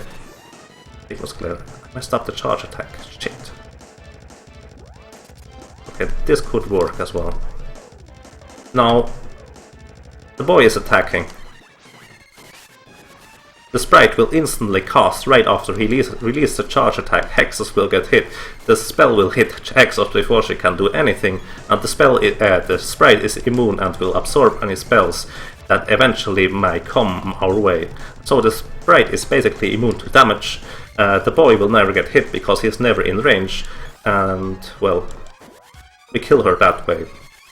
Now I'm pretty unlucky if I don't hit her here. That's pure RNG, but unless something goes horribly wrong, as in the sprite will get crowd control in some form, this should be a smooth sail right now.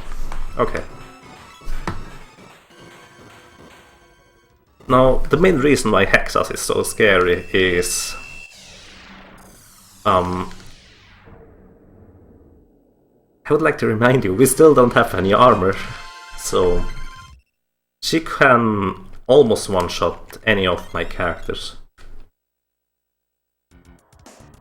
Almost. So, that's that. So, second mech rider. Oh yeah, third mech rider, whatever. If you haven't paid attention, or were not here, for the other mech rider, here's how it works. We stand at the very bottom of the screen, prepare the charge attack, and wait. Now he will slowly come our way to the bottom of the screen, where we hit him.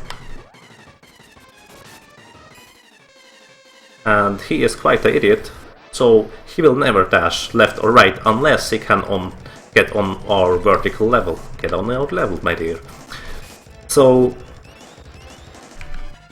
he will never dash left or right. This would be a real problem if he would, because, well, he can almost one-shot us without any trouble. So, until we just discovered this version on how to kill him, it was really difficult actually. And just like that he dies. He is quite an idiot.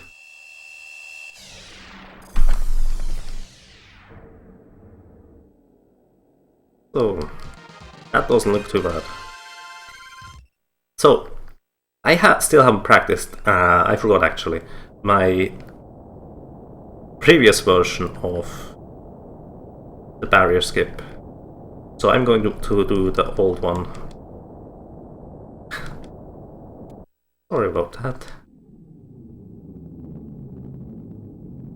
So, first off, we finally get to restock our armor and stuff, whatever we need.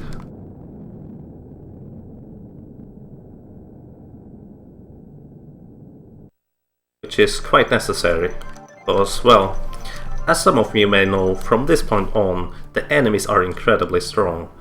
Even the normal ones, they will crush you. Now, however, we will not go to the Pure Lands as, well, normal people do. We are not normal people.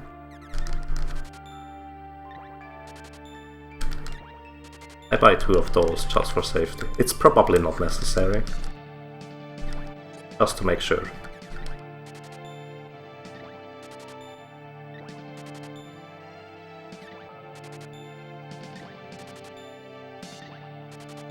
Yeah, we don't visit the Pure Lands like normal people, because that would be boring. So we head straight into the Mana Fortress with our currently heavily under-leveled character, but now extremely well equipped. And really, equip is the only thing you really need. I have to make sure I have everything equipped, because if I miss one piece, the character who misses that one equipment piece will get crushed. So, east, northeast, east, northeast, east, northeast, okay.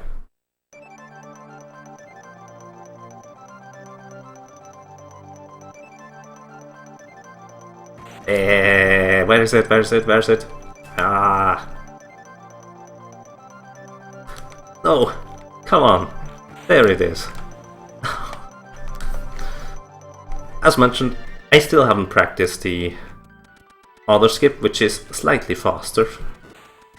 So I will perform the old skip to do this.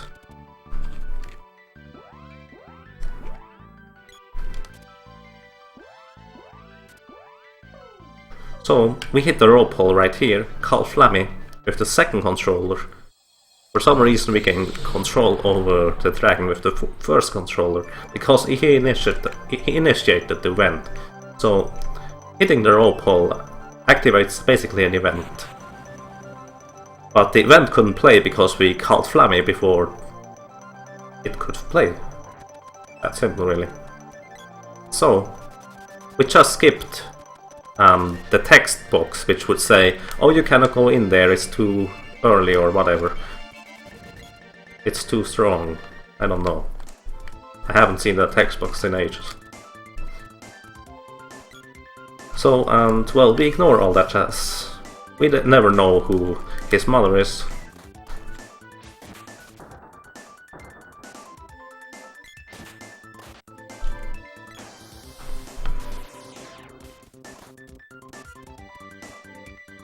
And we simply go on. Now I was horrible so far. Seriously. This guy decides to cast Cure Water instantly, which is really nice for me.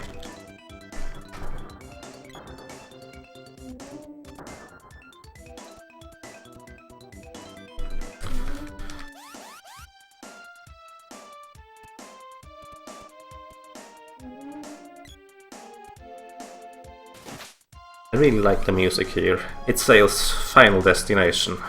Let's go. Let's finish this. Indeed.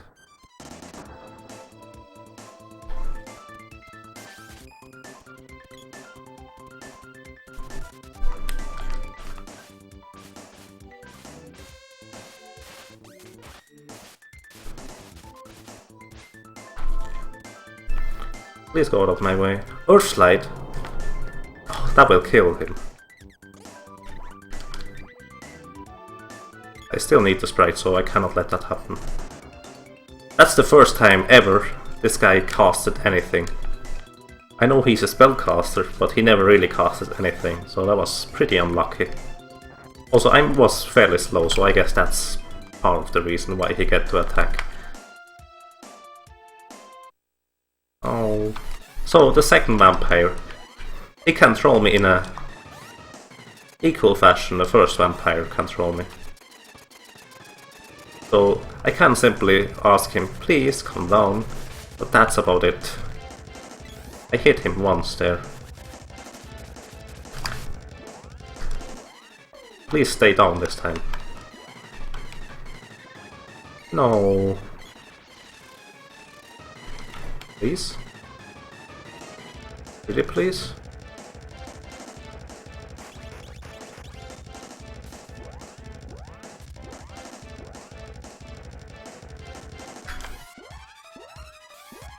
Okay.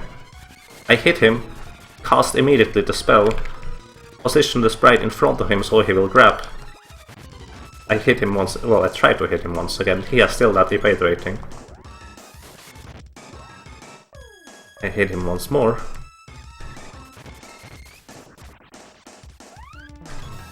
And he decides to go up again.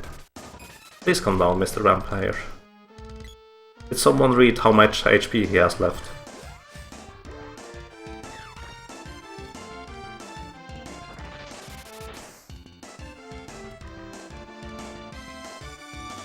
Please come down.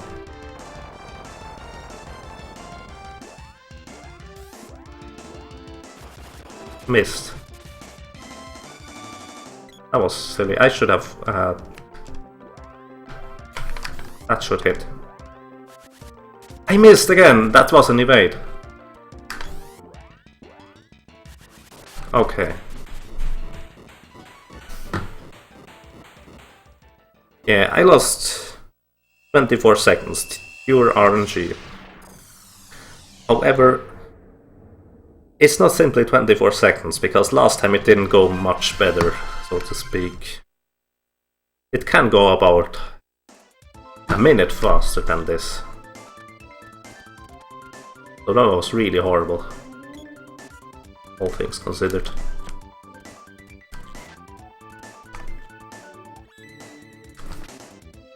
You cast that cure water, I don't mind. I don't mind, sir. You can do that. What? This guy doesn't spawn here. You're lying, my game. You're lying.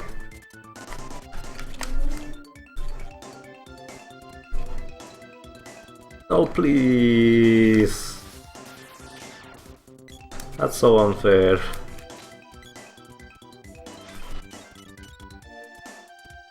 Did he just spawn other enemy? Oh, he's casting again! That's so unlucky! I can usually, without any trouble, get past those enemies, with them never casting anything at all. Are you kidding me? Stop casting. Wow, they killed the sprite! Oh my god, go out of my way! Holy... Oh my god. That's such horrible RNG. That's incredible. Please don't hit the boy.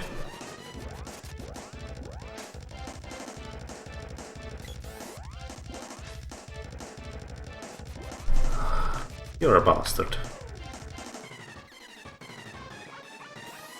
The thing about those...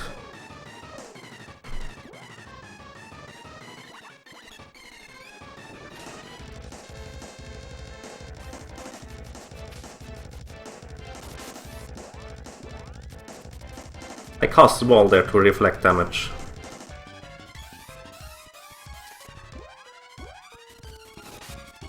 That's the exact same attack I didn't want to have. Because it has such a long animation. That's better, but still not good. And he evaded. He's a blob of slime and evades. How does that work? Oh my god. He's hit.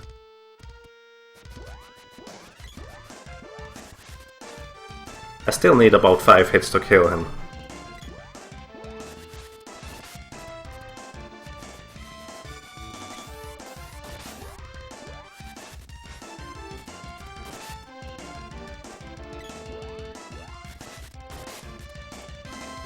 Oh my god. Yeah. Okay, here's the deal. Stinger's Run entered the Dark Lich cutscene below 2 hours. As in, that's the current record. With this amount of luck, this isn't going to happen.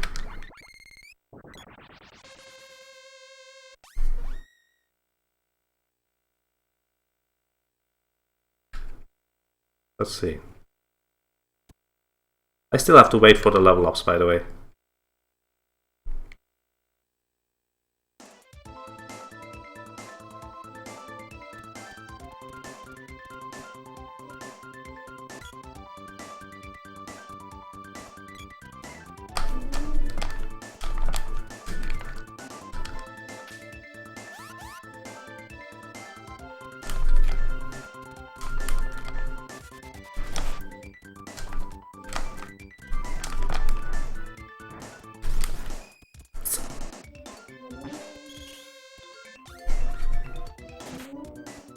What? Oh, there's our wolves in the way. I didn't notice. Haha! Good thing I casted wall.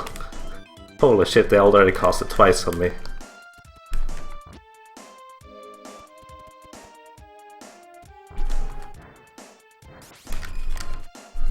Come on. This crap is horrible, by the way. As in... getting past it with NPCs is horrible.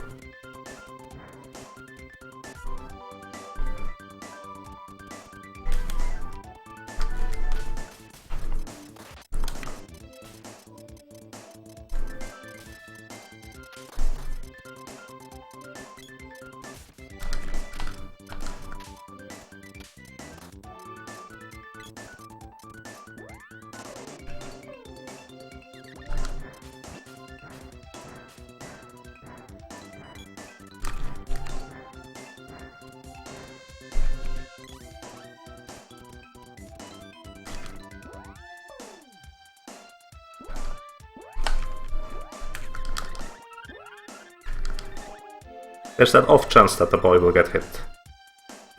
I don't want to take that risk.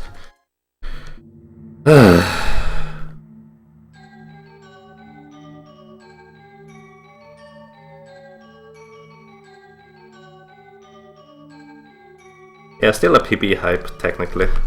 Because let's put it like this. The Dark Lich fight coming up is the last portion of the run that can really troll you. As much as basically as the Vampire. As in, if the Thanatos decides to chain cast and go underground instantly, there's nothing you can do about it. But whatever. Let's see, depending on how well the Dark Lich fight goes, I may consider using the risky strategy for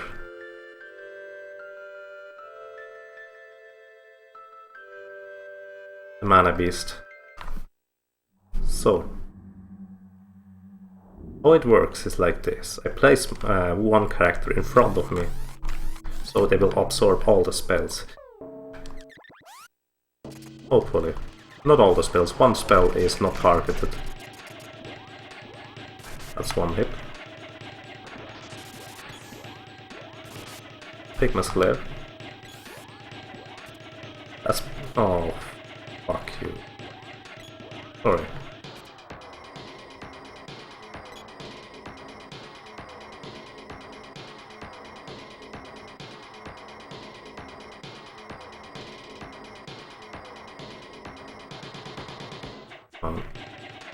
You want me? Nice. If I'm lucky, he will stay like this. This is one of the glitches. The Thanatos headbang. He headbangs to his awesome music. He usually cannot get out of this anymore. Sometimes he does. I don't know what it causes.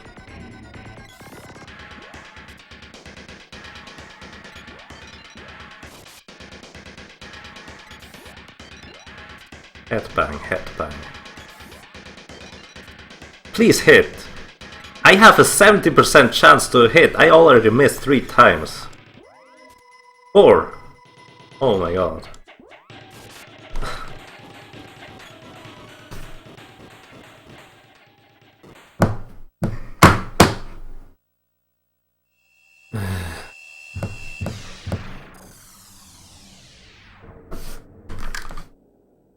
Yeah, at least I got the headbang. That's pretty cool.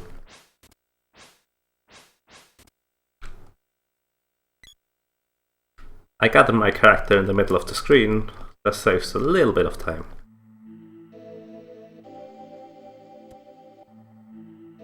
Should I go for the risky Mana Beast strategy? As in, the risky Mana Beast strategy is risky because I'm using the spear instead of the sword. The Mana Sword has almost a 100% hit chance. The spear doesn't.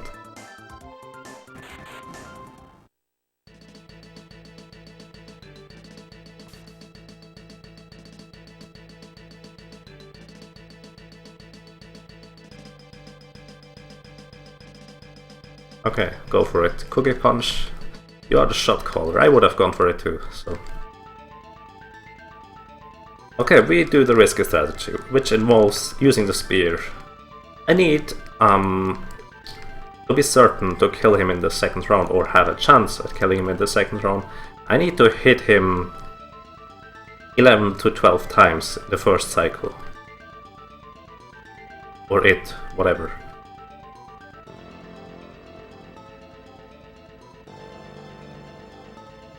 Now, usually we would use the Mana Sword, but setting up the Mana Sword costs about 35 seconds.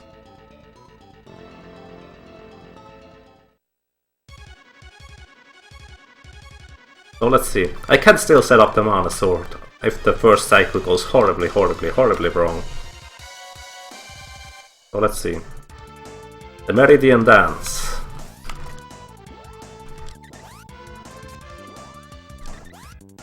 I need to get it. Okay. I got the correct charge attack. I'm ready. I'm waiting. I don't know if I have any wall charges left on my characters. The sprite doesn't have any. So, essentially I would reflect spells onto the beast. It isn't possible during the flame attack, but during this attack I could reflect spells, so I simply take that hit. It doesn't do much damage.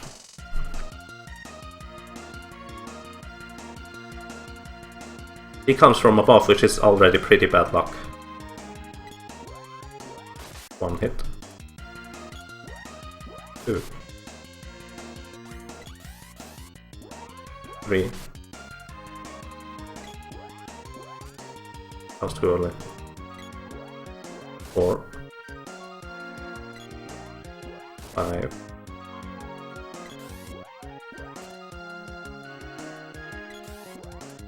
6. That was a low damage roll. 7. 8. It will not hit because he's casting, but the next hit, well, has a chance.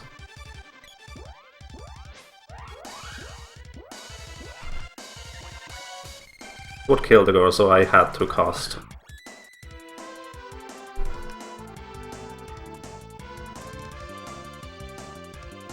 Yeah, that probably won't work out.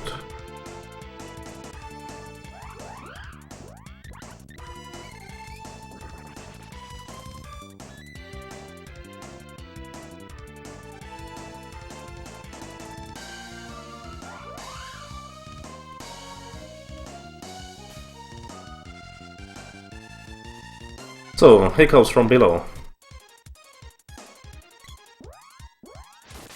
1. I already forgot how many hits I got in last time. I think it wasn't enough. Unless I get extremely lucky right now, I'm in for another cycle. Where the mana sword is guaranteed.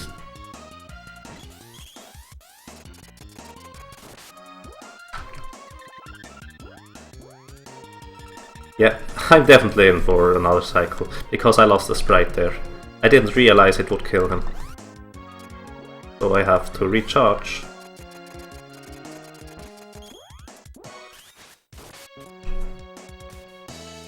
Yep. Yeah. The risk was not worth it. So I'm going to lose a minute.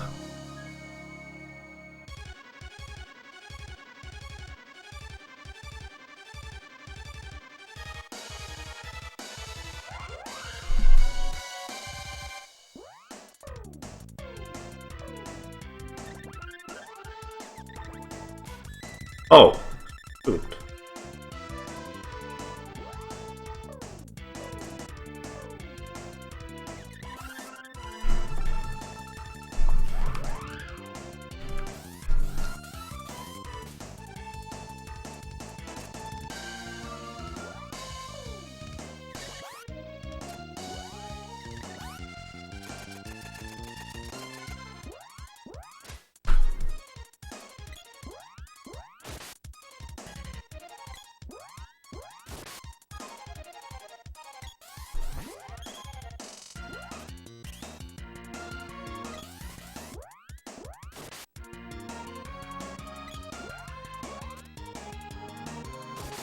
Okay. Have to wait until the white out.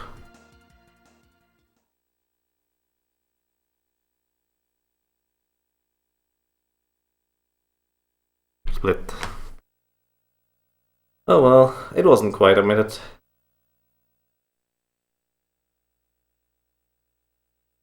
Hehehe.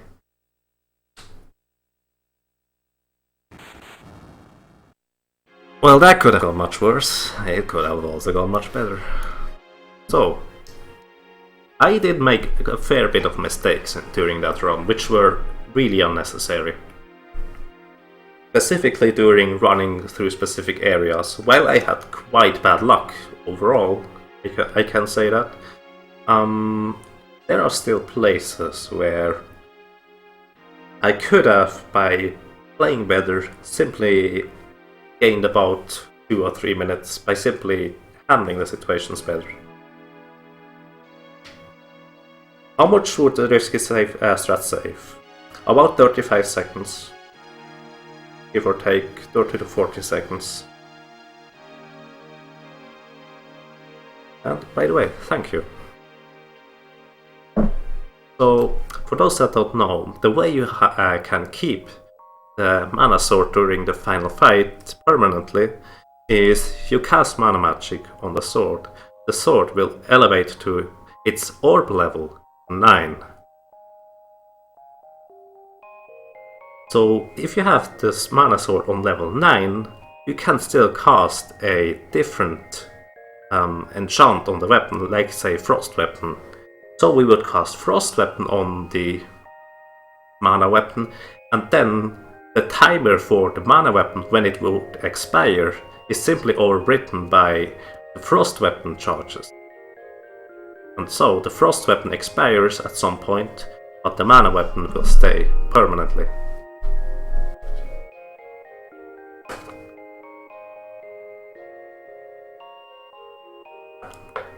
Yeah, overall we can still gain about 5 minutes, well, reasonably 5 minutes over the course of the run, by simply, let's say, playing better and also getting good luck, I guess. As in, let's put it that way, getting good luck in certain sections is better than in others. For example, I can lose about a minute if I get trolled by the spiky tiger, but I can lose up to 5 minutes if I get trolled by the vampire pretty hard, or Buffy for that matter. So yeah, if we get good luck in the right spots, plus play, let's say, perfectly, I guess, we can push this down to below 5 minutes still. 2 hours 5 minutes, that is. So yeah, the current record holder is Stinger PA. He has a record of about 2 hours 7 minutes and I think 50 seconds, something around that line. So he's still more than 2 minutes ahead of me.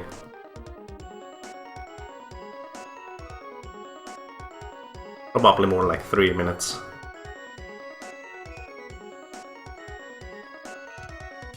But we will get there eventually.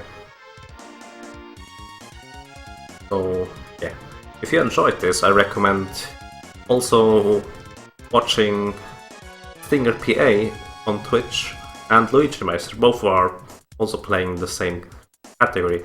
Also, there is a new runner which goes under the name of Crow, as in his Twitch name is II Crow II, as in IICRROW. He picked up the category for one player, one control, which is quite brutal and difficult, to be honest. So it would be nice if you could support him a little, because that's quite a task he has taken upon him.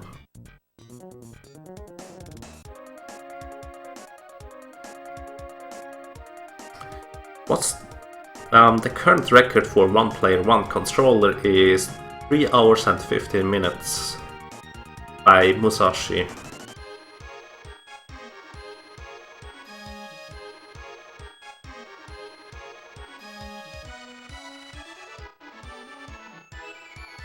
So I think Crow has currently a PB of 3 hours and 50 minutes, so he can push it quite a bit lower. He's still very much in the practice stage, but he gets there, I'm pretty sure.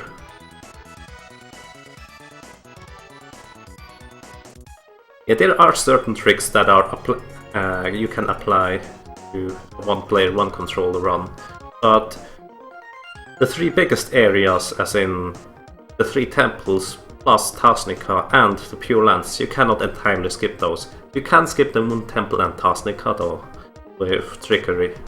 But that's pretty hard as well.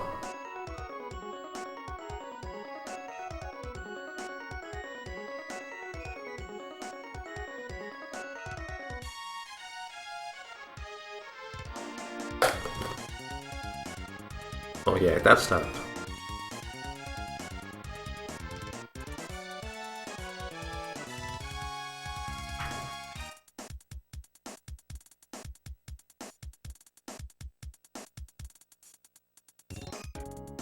I think one player, one controller can be pushed below 3 hours if you have very good luck and optimize it very well. But you have, let's say, 3 players, 3 controllers is basically Pokemon 151 catching, etc. There's a ton of RNG. You have to be reactive, extremely reactive to everything, and your mechanics have to be really spot on. No, sorry, there's not going to be another run for me as well. It's already 11 PM, so that would be way too late.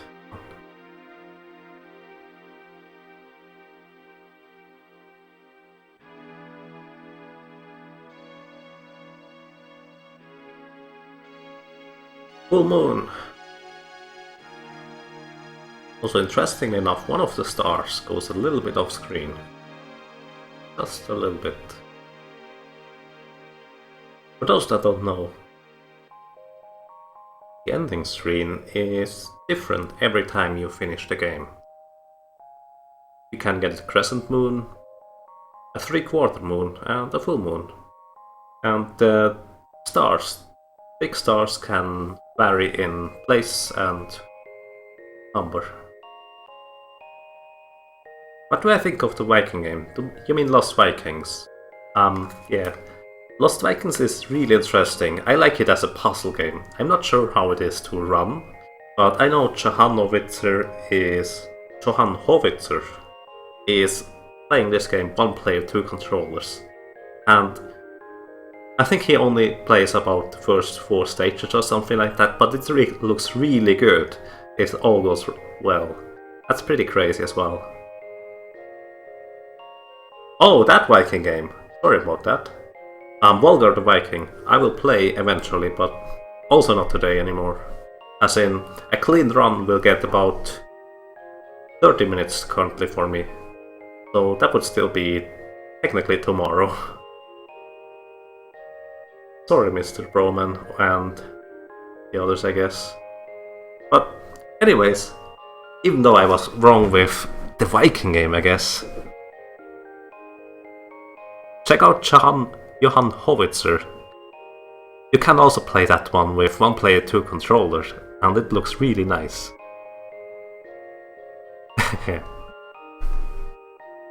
So, yeah, I guess that's about it for me.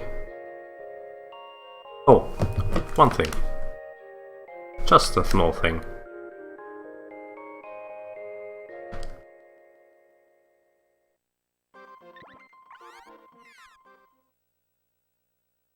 Watch this, the sprite isn't dead. In fact, that's not even the sprite that was standing there. That's an entirely different entity. So the sprite certainly survived, right? Do I like water? There's still no music.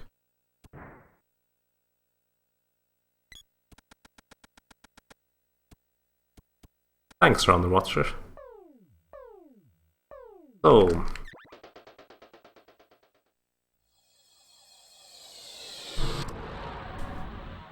I would like to end on 1.5 special notes. One is the quick way to skip the Mana Fortress barrier. Well, the quicker way, not necessarily quick, I think.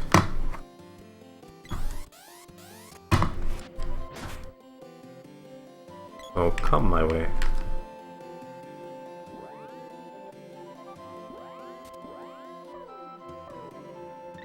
Okay, that's it. That's the quick way to skip the Mana Fortress barrier. Because you are nearer, you don't have to do a screen transition, etc. Now, what will happen when I land is it will play the event of jumping on that chick to the left for some reason. Because left is the default direction. And well, we execute that as soon as we land. And well, one more thing. This room is special. It is a room with an exit tile. An exit tile means this exit will lead you to the previous place you just been in, which is this one here. If you use a magic rope in here, it would lead us to the same room again, because we used the magic rope. But I just used the magic rope and walked outside. Now if I walk outside, I'm stuck in a wall. Nice. So that's that. Hang on, what happens if I save warp into this now?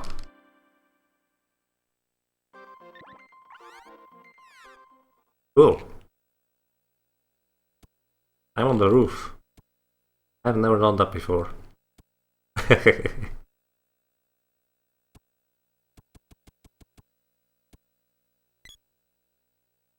Yeah, that can happen. Also, screens wrap around in Secret of Mana, which means I can go to the right and eventually I come out on the left. Yeah, that can happen. So, that's that. Soft resets doing random stuff, I agree. They can also crash the game, by the way. Hang on, I can probably demonstrate that. Because crashing the game is surprisingly easy in this game. I have soft reset warp in here.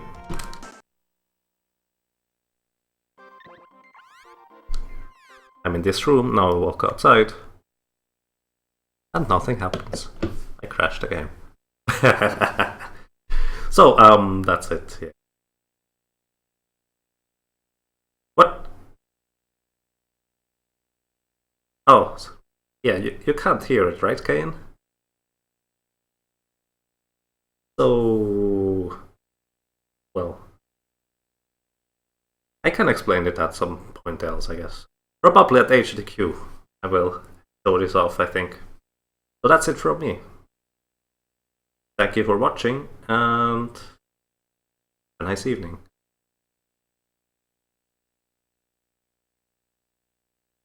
Did I forget anything? I don't think so. Bye bye.